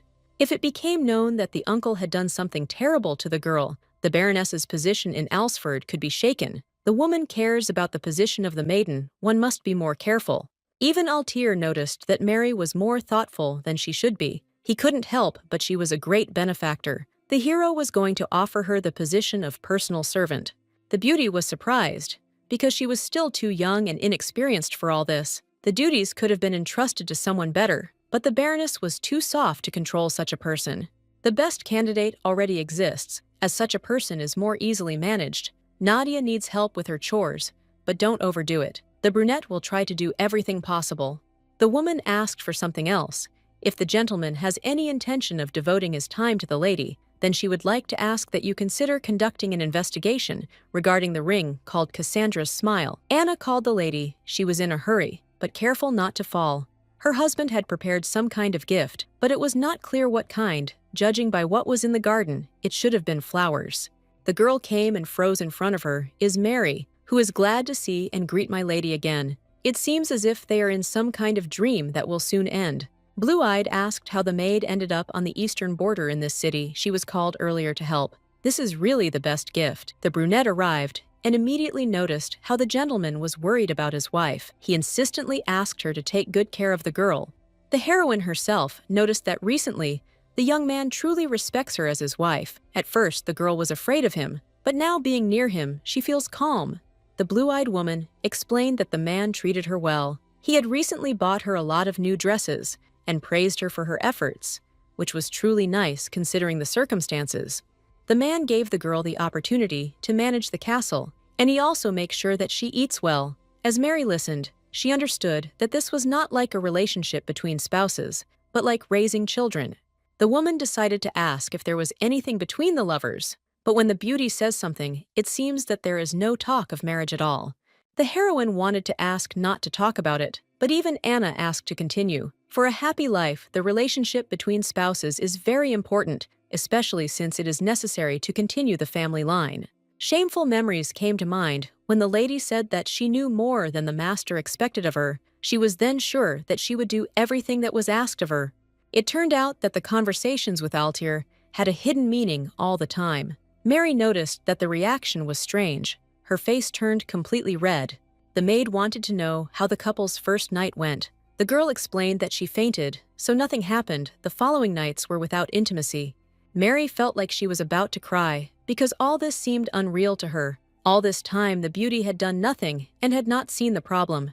Even if the heroine was not the one who was able to understand what kind of relationship a spouse should have, there was still no man who would sleep peacefully next to such a wonderful bride. Some measures had to be taken. That was the decision. The maids were not sure if it was the right thing to do, but they still wanted to try to do something. Blue-eyed didn't know if Mary could be trusted, but she still agreed. In the evening, they dressed her in pajamas, which were considered the most ordinary, but in fact were very revealing. The girl didn't understand how she could sleep in an airy style. The brunette smiled. There wouldn't be any problems in the end. She would have to take the thing off anyway, so there wouldn't be time to wait. The woman tries to convince the mistress that spending the night with her husband is not at all scary. It should be taken for granted. If the problem is with the air, the lady wants to do everything possible to help. When the heroine was led into the room, she froze because she realized that the maids had perhaps tried too hard. Mary and Anna's work was done. There is no need to embellish because the two are already spouses. The friend prepared a special dinner for the gentleman, so he probably found out about everything in advance. When the young man was served food in the evening, he did not understand what it all meant. It turned out that the lady had specially sent the best, and they had prepared only men's food for him. The cook's eyes sparkled strangely, as if something was about to happen very soon. Perhaps the hero looked tired because the beauty had prepared everything for him. Such care was alien to him because the last time she was present was in his childhood. The girl sits alone in the room and worries, despite the fact that she is expecting Altair. Still hasn't come lately. He seems very busy, but she is afraid to fall asleep. Finally, the door opened. As soon as the hero entered, he said that he had finished eating. The dinner was excellent. The young man froze when he saw his wife in such a wonderful guise. It is hard to believe that the man did not know if he had been aware. As Mary said, he would not have been so embarrassed. The girl is ashamed the dinner was specifically for the purpose of noticing. The heroine finally expresses her true thought. She understood what the young man wanted from her as a wife. Altair married only with the goal of getting an heir, so now everything will happen. Of course the woman was right, because she guessed correctly. A situation arose when an heir was urgently needed, and the hero was forced to marry. Regardless of the circumstances, he moved in accordance with his goal. The hero placed his palms on the beauty's cheeks. If she did the same, he would fulfill her every wish. He didn't think he would have to press hard at all. There is no need to do anything that the lady does not want, just to fulfill her duty. The girl asks to wait a little. She needs to explain. It seemed to Alsford that his wife was not ready yet, but others were pushing her. A woman answers, as she thinks she made her own judgment in accordance with her desire. Now she thinks that the man is good and is ready to be with him. The beauty truly wants to be with Altair as a husband and bear a child. She is kissed sharply, removing all doubts, and asked for the last time if the situation is really clear. If the lady hadn't known, wouldn't have put on revealing clothes, and wouldn't have waited, the girl decided to offer a secret code. When she said it, it would mean that it had become really scary. The young man nodded. He realized that it would be easier to agree, and then he threw the girl onto the bed. She looked at him with a surprised look, although she still thought that everything would be fine. The lady was not afraid at all. Everything changed. When the morning came, she realized that her whole body was in incredible pain. This suffering was inexplicable. Noticing Altair in front of her, the lady jumped up. She didn't know that he was next to her. He is not such an irresponsible husband as to leave his wife alone after the first night together. The beauty said that she felt fine, but her body ached a little. The doctor could not do anything about it, and they also had an appointment with a tailor that afternoon. The brunette still thought that no matter what he wore, everything would be fine. He would never get used to good clothes. The girl looked sadly into his eyes. One cannot refuse something good just because one is not in the habit of wearing decent things. A young man must value himself. A girl also wants to have a little fun, and the fun lies in dressing up her loved one in stylish outfits that suit him. Blank was in the gentleman's office and noticed how his hand trembled. The man seemed lost in his thoughts, and everyone knows what happened there. The brunette asked what happened to the lady, but he just waved her off to change the subject. He began to attack the hero, asking whether he came for work or if he had nothing to do. The young man also does not want to work, so he replies that he found the owner of the ring mentioned earlier. His name is Viscount Basmonti. He is an aristocrat who owns vast lands. The jewelry was put up for auction by a well-known auctioneer in the capital, who bought the items from a young artist known as Dillion. The baron nodded, but still did not understand how such a man came to be the owner of a valuable pink diamond ring. The item was given to him by the marquis's niece. The reason for the transfer could not be determined. The artist assumed that if he revealed this information, trouble would await him, so they decided to remain silent. To begin with, the hero asked to buy the ring, paying a good price. Perhaps he would have to instill a little fear in them, so that they wouldn't ask for an absurd amount. That same morning, all the ordered dresses arrived at the estate. The maids had never seen anything so luxurious before. The only thing missing was some jewelry to complete the look. Blue-Eyed noted that buying everything at once would be a huge expense, but you can prepare gradually so as not to take up too much of your budget. Typically, noble ladies use jewelry passed down from generation to generation, simply changing its design in accordance with fashion. Unfortunately, the heroine could not do the same. She even sold the valuable inherited jewelry given to her by her mother. She was in need and had no choice.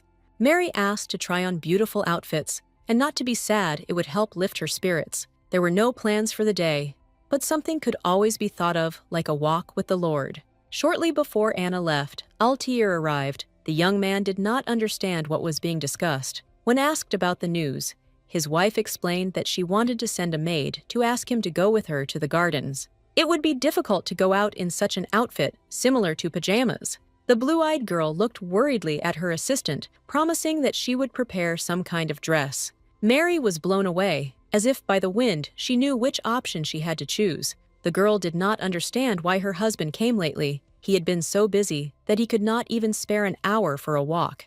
As it turns out, the man has questions he'd like to ask, and leaving them unanswered wouldn't be in his nature. He could find the answers by studying the past, but he wants to hear them from Nadia's lips. Altair asked about an artist named Dillion. He held out a ring, which the lady also knew about. Fear was reflected in his eyes. It was obvious that everything did not go according to plan.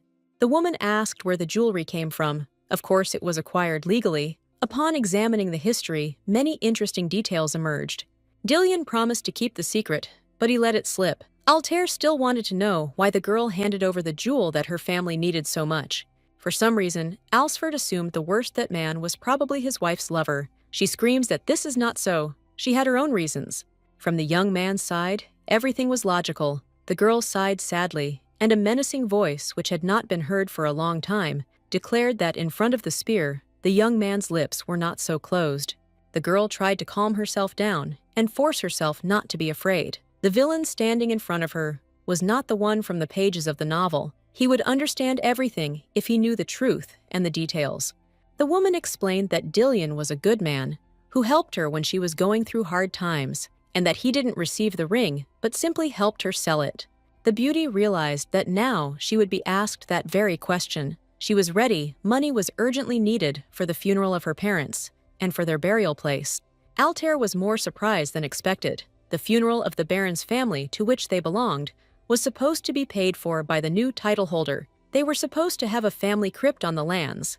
The woman also thought that everything would be simpler, but no one asked her. The uncle understood that it was better not to say such things, but he stated that the girl's parents did not have the right to be buried in the family crypt. At first, the girl didn't understand what was going on, but they explained to her with anger in their eyes that the couple had caused great harm to the family. The father had spent a lot of money having fallen under the stupid influence of scammers. The little girl thought that this was impossible. If she had been smarter, she would have checked everything. The Baron said that since his niece wanted to arrange a funeral, she would have to pay for using the cemetery.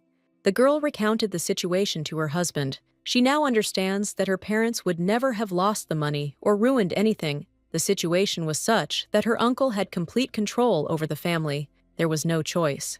The woman wanted to resist, but when she came to her senses, the servants in the estate, even the outer nobles, all were on the side of the cunning Baron. Everyone hated Nadia. Blue Eyes knew that if it became known that she had sold precious metals before the wedding, it could lead to an investigation by Alsford.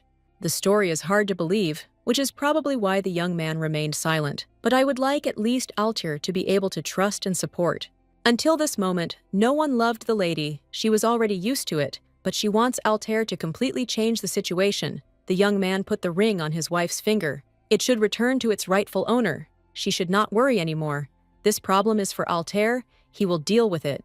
From the moment they got married, the hero acquired the right to stand up for Nadia, and will continue to do so. It is difficult to trust the beauty, but she is happy that everything is just so. The brunette hugs Wayne, promising that he will help with anything. Thoughts should be occupied only with the upcoming Eastern event. Everything else is not so important. Mary called out to her mistress. She had once again forgotten herself in thoughts about the man, so she did not understand where she had come and how it all began. The girl just needed to think a little. The maid decided to tell her the good news, because all the preparations were completed. Since Alsford trusted Vane to be a viceroy he would be proud of, she decided to make a plan of action that would be realistically achievable. A small tea party was arranged with the knights. The lady conducted a survey about taste. One said that everything was wonderful, but Cain asked not to trust him. The beauty smiled easily, laughing. Reliable people with small mugs in their hands made her feel confident. However, the lady understood that things would not work out that way. There was a plan to arrange a tea party with the knights in order to practice speaking with the nobles before the meeting at the Eastern Assembly. In the end, everyone treats the heroine with care. She doesn't understand what to do next. The guys decide to respond by inviting the lady to a festival that will soon take place in the village. There is so much magic in the city, so at the festival, people ask for protection from magic and the rain of heaven. Cain said that the master had never been there, but he was obliged to go. The woman was distracted and didn't even notice how Altair came to them. He looked unbearably tense and finally handed over the bouquet he was holding behind his back. The knights who were still nearby began to comment, as they themselves were even more surprised, and in order not to anger the Lord, they decided to leave and do their own thing. Milady wanted to stop the boys, but they ran away. The brunette again attracted her attention, asking why she didn't like such a guest. It turned out to be something else. The beauty thanked him for the gift of flowers, but before she could finish her sentence, the man kissed her on the forehead, and her face immediately turned an even brighter red. The woman didn't know how to react. It seemed as if her heart was ready to jump out at any second due to her broad feelings. Recently, Pavel told something he understood, that it was better, of course, not to interfere, but he also could not stay on the sidelines recently. He talked with a lady and heard something strange.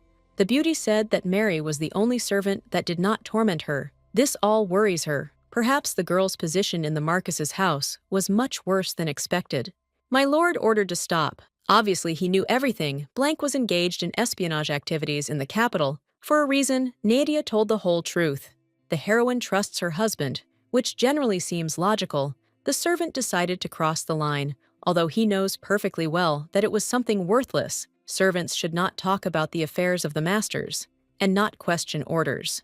The man turned away. Nadia was the first to break the agreement. She treated the people of Alsford like family. That's why the butler dared to do just that. The heroine is considered, however, to be a wonderful person, something no one has ever seen before, and now she is irreplaceable for those whom she never even knew before. The brunette nodded. He himself understood that his wife was a good person. He understood this better than anyone else, and there was no way he could change it. The girl brought the young man out of his thoughts and asked if he wanted to join the tea party. She could not find any other reason and asked Mary to prepare the drinks. Lately, the lady often organizes tea parties. The heroine smiles, but cannot admit that she is simply training because she is not accustomed to social events. In any case, Altair will be a guest. The man would like to find out what conversations are usually held about at tea parties. Before his arrival, everyone was chatting cheerfully. It turned out they were discussing the festival. Kane said it would be good for everyone to go there together. The young man asked if the lady was bored. He was talking about himself, but he was not very talkative, and his manner of speech was strict. The beauty said that she also doesn't know how to have a normal conversation. There is nothing surprising about this. They are similar when her parents were alive. She always avoided social events. She is pleased to find someone just like her. The couple has the same problems and can support each other. No matter what, train better together. Tea drinking was originally intended to improve the atmosphere at the Eastern meeting. Altair suggested having tea every day. The lady hadn't planned on it, but since her husband had suggested it, she couldn't refuse. The young man reminded her that there was no need to be perfect. Aristocrats wouldn't appreciate it anyway. Nadia is a very good person. That's enough. Everyone in Alsford has come to love her, and this is just the beginning of something bigger. The girl didn't believe that she would hear something like this, even once more in her life. It all seemed unreal to her. When she lived with her uncle, she felt worthless. In a new place, a woman is made to feel needed in a way that was not the case before. When a lady hears words, she wants to live up to expectations and not let down. After some time, the time came for the Eastern aristocratic meeting. Everyone was waiting for it to the point of exhaustion, and now, finally, it was here.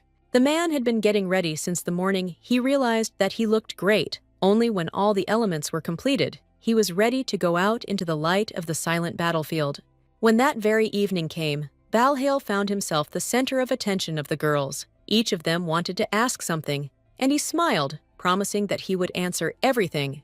While Altair was absorbed in hunting monsters, the young man gained influence in the social circles of the Eastern aristocrats. For some reason, ladies began asking if Baron Alsford would come. The hero declared that everything would happen because he personally sent the invitation. The ladies simply blinked their eyes, surprised at how everything was happening. They were happy because they would see the one who single-handedly defeated the dragon. Usually, no one cares about Altair. The man is so desperate that he wants to tell everyone all his shortcomings again, but they don't even let him open his mouth because everyone starts looking somewhere else. A beautiful, luxurious carriage appeared. The decor was exquisite and exactly like it came from Lin's workshop. Such a carriage could only belong to a prince. They said that the third orc prince would arrive, in which case it was true that everything was not just like that. Balhale stood in the front row to see everything in detail. A girl came down the steps. She was dressed in a riding outfit. Her eyes sparkled, and her smile made everyone around her feel weak. It was the first time Alsford had seen anything like it. Perhaps someone had brought a mistress. The only nobleman who could afford such a carriage was Carson. The man remembered who this aristocrat was. He was just an old man who no longer needed anything. If the girl came with him, she could easily be lured away. Baron Altair approached. He gently hugged the lady, and they began to talk about something people in the crowd whispered, realizing that in front of them was the wife of that hero. Balhale thought that his relative's woman was ugly. He would have to change his plan before he wanted to make the lady his mistress. But since she was so desirable, this radically changed the matter. The woman begins to feel uneasy. The situation is progressively getting worse. She is pierced by glances. It becomes cold. Those gathered are looking only at her. When meeting people, the lady believed that the first impression was the most important thing. She wanted to be right. She smiled, and everyone immediately began to whisper about beauty. Altair asked not to be nervous. He would do everything in his power to ensure protection. The hero looked somewhere. A man was standing in the crowd. That man is really unpleasant. It's as if he's hinting that he'll make the situation worse. The brunette didn't take into account that it could be cold in the forest. He urgently needs to ask for a raincoat. His wife is shaking. Blue-eyed assured her that she was fine. Questions rained down on her. But it all didn't matter that much anymore. She feels great when she feels cared for. In the distance, carriages were visible. The guests had finally arrived. The carriages bore the imperial family's coat of arms. The girl also turned around, and her eyes widened as realization dawned. Among those who will be present is also Orca. He was always invisible, sick, standing one step away from power. The man actually had a plan. Under the pretext of illness, he secretly traveled through the provinces, gaining strength, in order to raise a rebellion, reaching the pinnacle of power as a brilliant strategist. Now the man has arrived and is standing a few meters away. The lady feels as if something is wrong. This is not at all what she imagined. He does not look sick. The guy smiled at the girl, and she became even more embarrassed because it seemed unreal. The husband calmly noted that the beauty's face suddenly turned pale. Alsford wanted to say something else, but Orca approached them and said that he really wanted to meet. Even though he was ill, he loved strong, self-sufficient people. The prince is the first to greet, extending his hand. He is not imperious, but relaxed. The strength of a man that captivates provincial nobles lies precisely in his ability to play out the situation. The brunette shook his hand and introduced himself in return. It was hard not to notice that the baron's estate had undergone changes. It really was a wonderful place. The young man treats the couple as if they were true nobles, asking for an invitation. Altair also understood the hint that if things were left as they were, the confrontation would be endless, and the girl decides to intervene. Blue-Eyed invites him to visit their estate if the young man really wants it. After all, they have no right to refuse. His Highness thanks the Baroness for such warm feelings. It was time to say goodbye. It was the first time that the lady spoke so openly with members of the king's family. The husband asked if the woman would like something to drink so as not to be so tired. The beauty wanted to agree, but they were interrupted. Balhale approached, surprised that his nephew was finally showing his bride. There was no point in hiding her from his relatives. The brunette apologizes for not being able to come to the wedding. He extends his hand, stating that Altair got married without telling anyone close to him, so they will have to greet him later. The girl was simply surprised, but her hand was already gripped with a death grip. The young man did not expect that his nephew would marry such a wonderful girl. Balhale held on to the wrist for so long that Alsford couldn't stand it any longer, throwing his hand away with all his anger and hidden enthusiasm. Everyone around noticed, laughing slightly at the man. The brunette suggested leaving. They should not tolerate the attitude of a scoundrel who cannot control himself. The relative continued to watch Nadia's back, even when she moved away. Noticing the beauty's worries, the guy suggested not to worry anymore. It's easier for a girl to enjoy the meeting and not occupy her thoughts with anything unnecessary. It seems she will have to communicate with a whole crowd of people. All she can do is smile. The Baroness walked forward and timidly greeted him. Within a second, she was surrounded by various ladies, each asking her to tell different things, especially stories about the capital. The Baron gave Milady a small hug, wishing her luck with everything she wanted to do. Nadia realized that the time had come to show the results of the training she had been doing at the estate. When the girl sat down at the table, she realized that she had not disappointed her husband after all. Everyone was well disposed towards Alsford, better than she had expected. The heroine assumed that it was probably all because of the mine, with magic stones, and the dragon hunt. The Eastern meeting went without problems, while Nadia answered various questions. It all ended not entirely well. The girl herself did not understand how she found herself face to face with a huge bear, which only foreshadowed death. While she was talking to the aristocrats, they continued to talk about how Alsford was lucky, while Madame had only had bad luck, but it seemed that everything had changed. The girl was absorbed in conversations about the estate, and then a conversation began about hunting among the Eastern noblewomen. One of the bravest suggested going hunting. She had caught a deer last year. The hostess of the meeting, Gillen, caught both a bear and a lion last year, each with their own special achievements. The girl was asked if she had caught anything in the capital, and she was frightened, assuming that perhaps the Eastern nobles were joking. Blue-Eyed decided to join the discussion, not understanding how it would end. For her smiling, she reported without a drop of doubt that she had easily caught the lion. Nadia thought the jokes would continue until the end, but when a bear appeared on the hunting field and everyone else was successfully hunting, the girl realized that she was really in trouble because she didn't know how to do anything. The woman was left alone with the animal. It gradually approached, making the blue-eyed woman even more frightened, her heart sinking. The beauty understood that she could not die in the forest, and in despair, grabbing the arrow, she struck the body, hoping that she had hit some important point, and all the horror would end.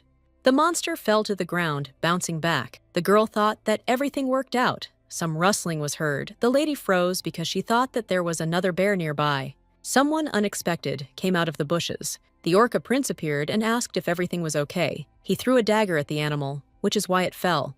The blonde couldn't help but notice that the girl wasn't scared. He had coated the dagger with poison, so the bear wouldn't get up again, so there would be no need to worry. Nadia is brave, since she didn't give up so easily, and tried to win the battle. If she's from the capital, then she's probably not used to this kind of hunting, but she decided to catch the bear alone.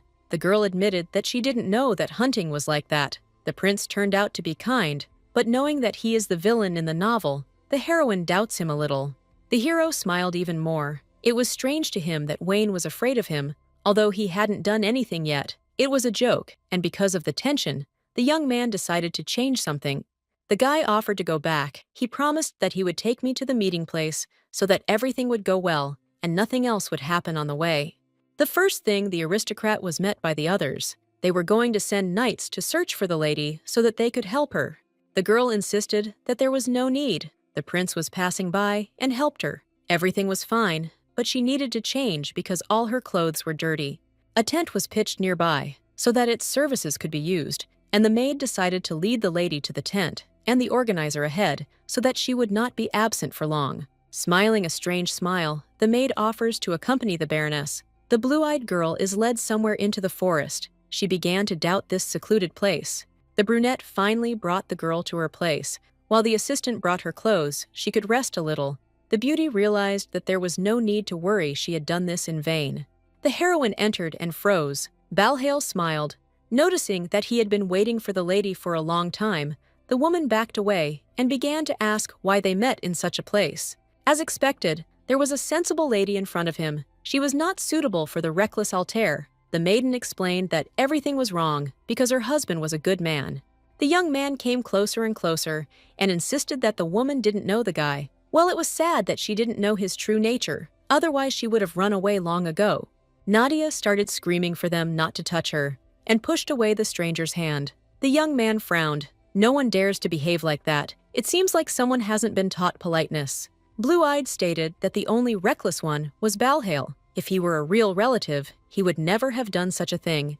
The brunette was just going to admire the beauty for her looks, but it looks like he'll need a little training. He's not going to back down. The hero seems to be going crazy, screaming that everything that belongs to Altair is also his. The man will die, because an attack by a beast during a hunt is a common occurrence. The maid who brought the lady into the tent was bribed. Perhaps the hero managed to fall into the trap set by the young man and is now freezing somewhere lying on the side of the road. It is better to resign himself and belong to Balhail. When the man becomes a lord, Nadia's place will remain the same. She couldn't bear to listen to the horrors, so she tried to push him away again by running away.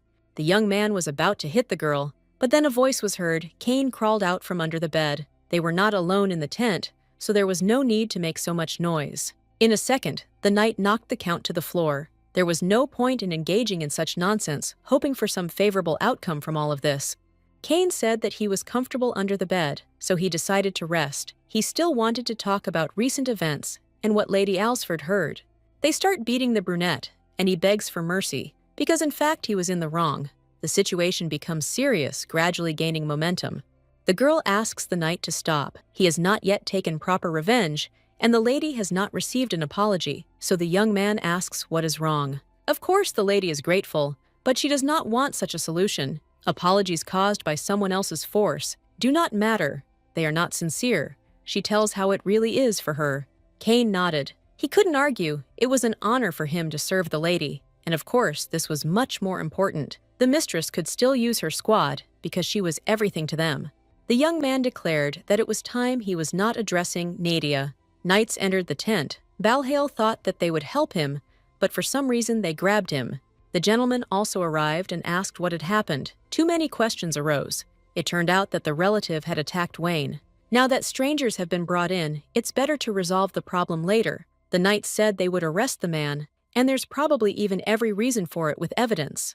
The girl did not immediately understand which order the new arrivals belonged to. They had no symbols or coats of arms, only dark uniforms. It seemed they were an Imperial Special Forces unit. In the name of the Imperial Black Dragon Order, Balhail will be arrested. He will not be able to escape responsibility as he previously wanted. The knights were always so devoted to the Empire that they did not hesitate to draw their sword against a fierce, even aristocratic person. They did so without hesitation.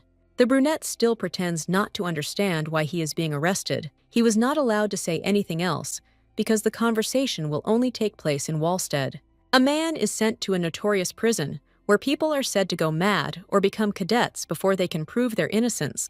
The girl did not believe what was said. She asked her husband if it was true that his relative had threatened the Empire and would now bear the consequences. It turned out that the young man wanted to kill the Aylesford couple. He knew that the prince would arrive, so he had definitely planned everything in advance, knowing what to do.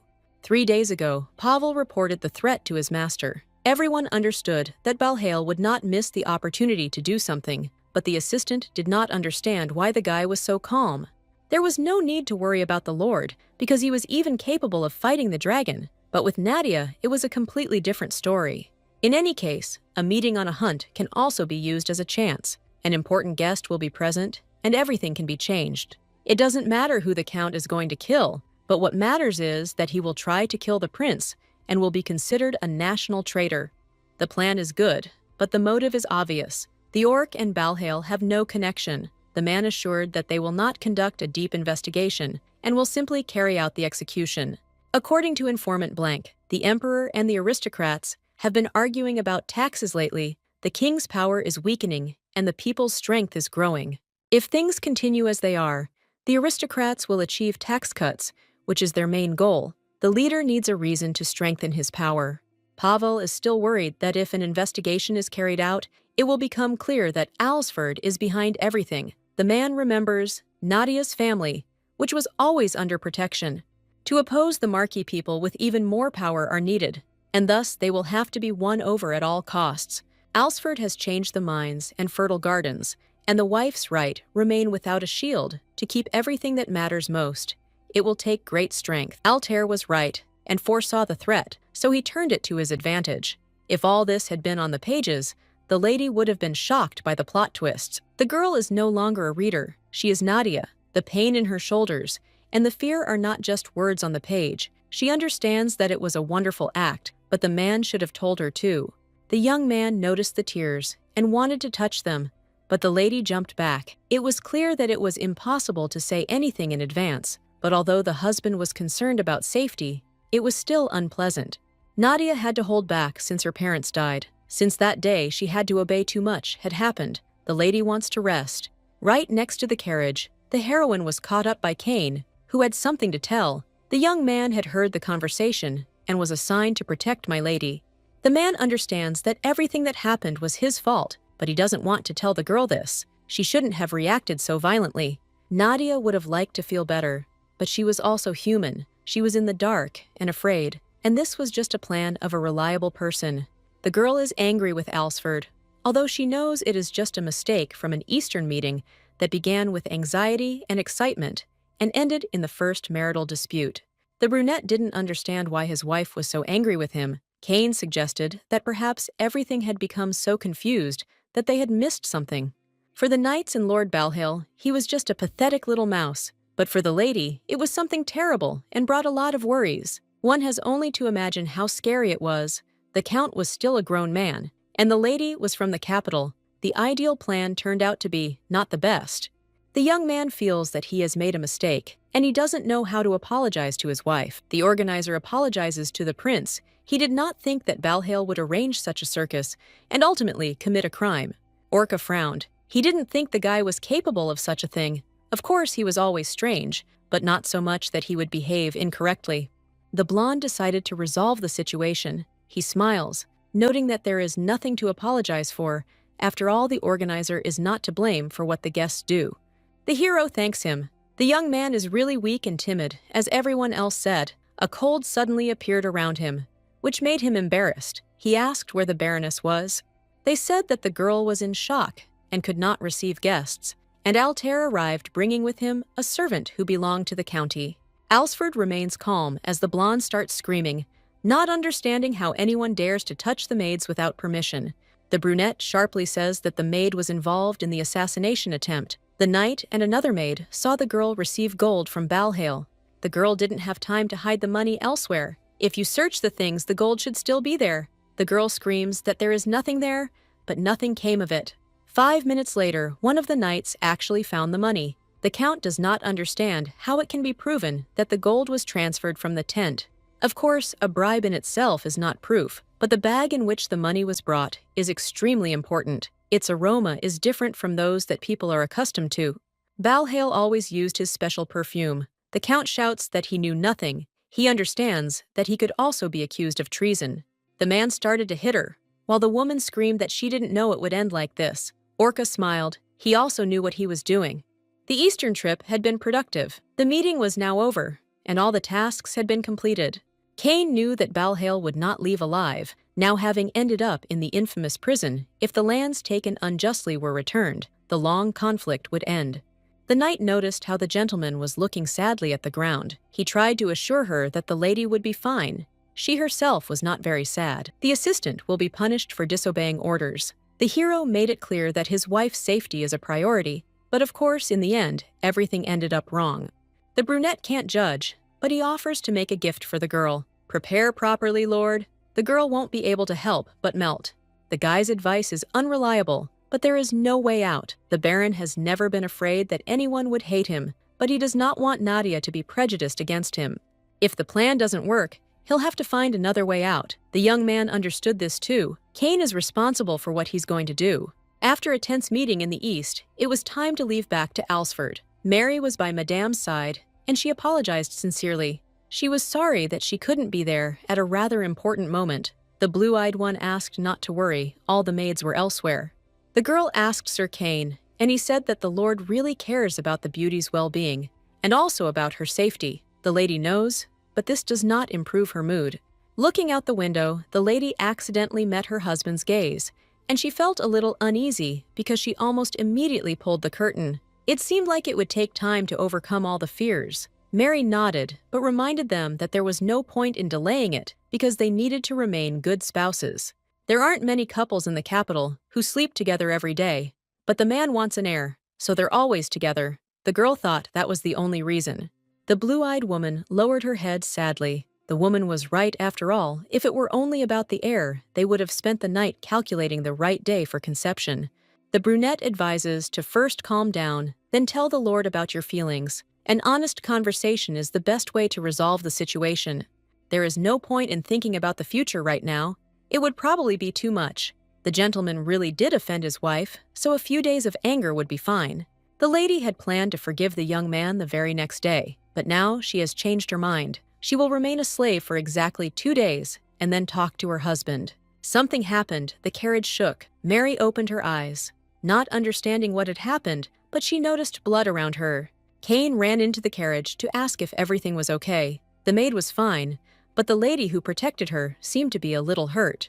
It became clear that help needed to be called as soon as possible to ensure that everything ended well. The Lord was called almost immediately.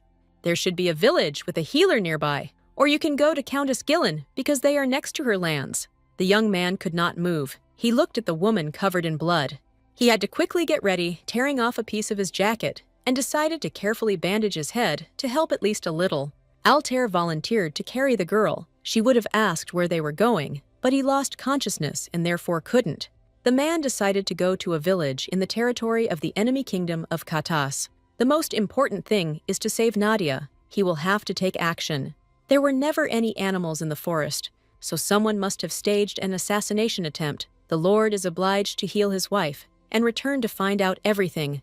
A man arrived at the scene. It had long since become dark outside. Lightning was flashing all around, so the woman, the inhabitant of the house, was frightened.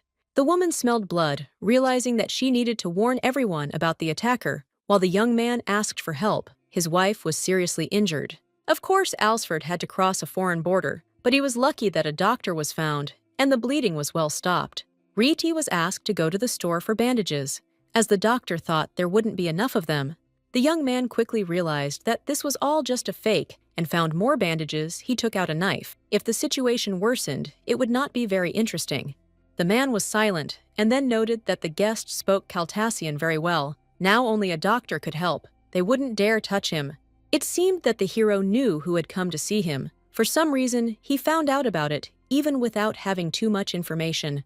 The man will heal the woman, but if Alsford harms the people of the village, he will not sit idly by. From the mouth of the young man, there are only empty threats. He is not capable of harming anyone. During the war, the hero acquired the gift of understanding who is capable of what. He does not understand how he was recognized because he actually spoke a foreign language perfectly. A quiet voice asks if the hero really doesn't remember anything. It seems he harbors a grudge against Altair that can't be easily removed. Still, the brunette only wants to say one thing. Touching his villagers is out of the question. He won't miss if he suddenly starts seeking revenge. Riti returned just in time, bringing a dozen bandages with her, hoping that would be enough. The boss found out the doctor's name. His name is Leon, and since there is now more information, it will be necessary to order Kane to look at his file. The woman distracted the young man from his thoughts. Noticing that her husband also looked terrible, he should wash and change his clothes. His wife should not see him like this, covered in blood.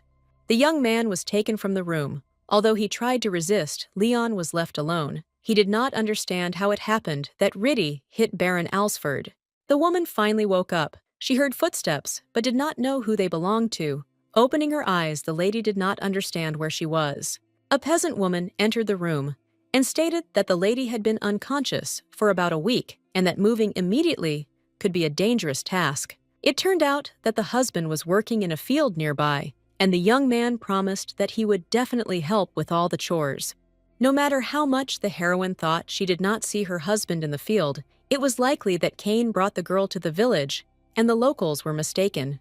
The woman promised that she would call the girl's husband as soon as possible, and she also pointed to the letter that they had left. The girl didn't want to read and just decided to pretend to be doing something. She froze because she realized that Altair's handwriting was visible. A few hours before the accident, the young man began to write down what he was really thinking about, and Kane asked if the hero had thought of a gift. The man wanted to help with something, but he was ordered not to interfere, or better yet to stand aside, so as not to get caught in the crossfire. The knight snatched the paper and was very surprised. The draft reminded him of a stone statue. If Altair wanted to make peace, he would not have achieved anything with a rude letter. The brunette was full of enthusiasm because to melt a lady's heart, you need to write beautifully, colorfully. Kane was going to correct the situation. The hero carefully read everything written and declared that he could not lie in a sincere letter. He had to come up with something of his own that would show his heart and soul. To avoid further interference, the knight quickly said goodbye and, wishing him luck, ran away, leaving the master alone with his problems. Writing beautiful but false phrases is a deception. Altair wrote something down 1,000 times and then crossed it out again, not understanding what he would do with it. I would have liked to express my regrets and that Nadia would never again be alone in danger, but formulating my thoughts was even more difficult. The young man decided that even if he succeeded, he would need to rewrite it on better paper upon returning to the city. Conveying his emotions and feelings was the most important thing. The man wanted Nadia to smile again. The girl doesn't know how to react to what's written. There are a lot of crosses out on the sheet of paper, but it's clear how hard he tried and put his heart into it. It would be better to meet with my husband faster. The doctor entered the room. Riti had already left to call the Baron. The heroine asked if it was true that she had just been spoken to in the language of their country, but instead of answering, the man began to check her temperature. The brunette quietly said that if help was needed, he would help. It seemed to him that the wounds were connected specifically to him. It is unclear why the hero is against the young man, but the lady will not leave it at that. The wounds are from the accident with the carriage, and Alsford always protects her. The beauty quickly regretted that she started screaming. She couldn't stand it and flared up a little. The young man exhaled. He was upset that the lady did not know the true nature of her man. He was just pretending to be kind. The doctor quietly asked the woman if she knew that Alsford had killed his parents and that he had also killed Leon's family.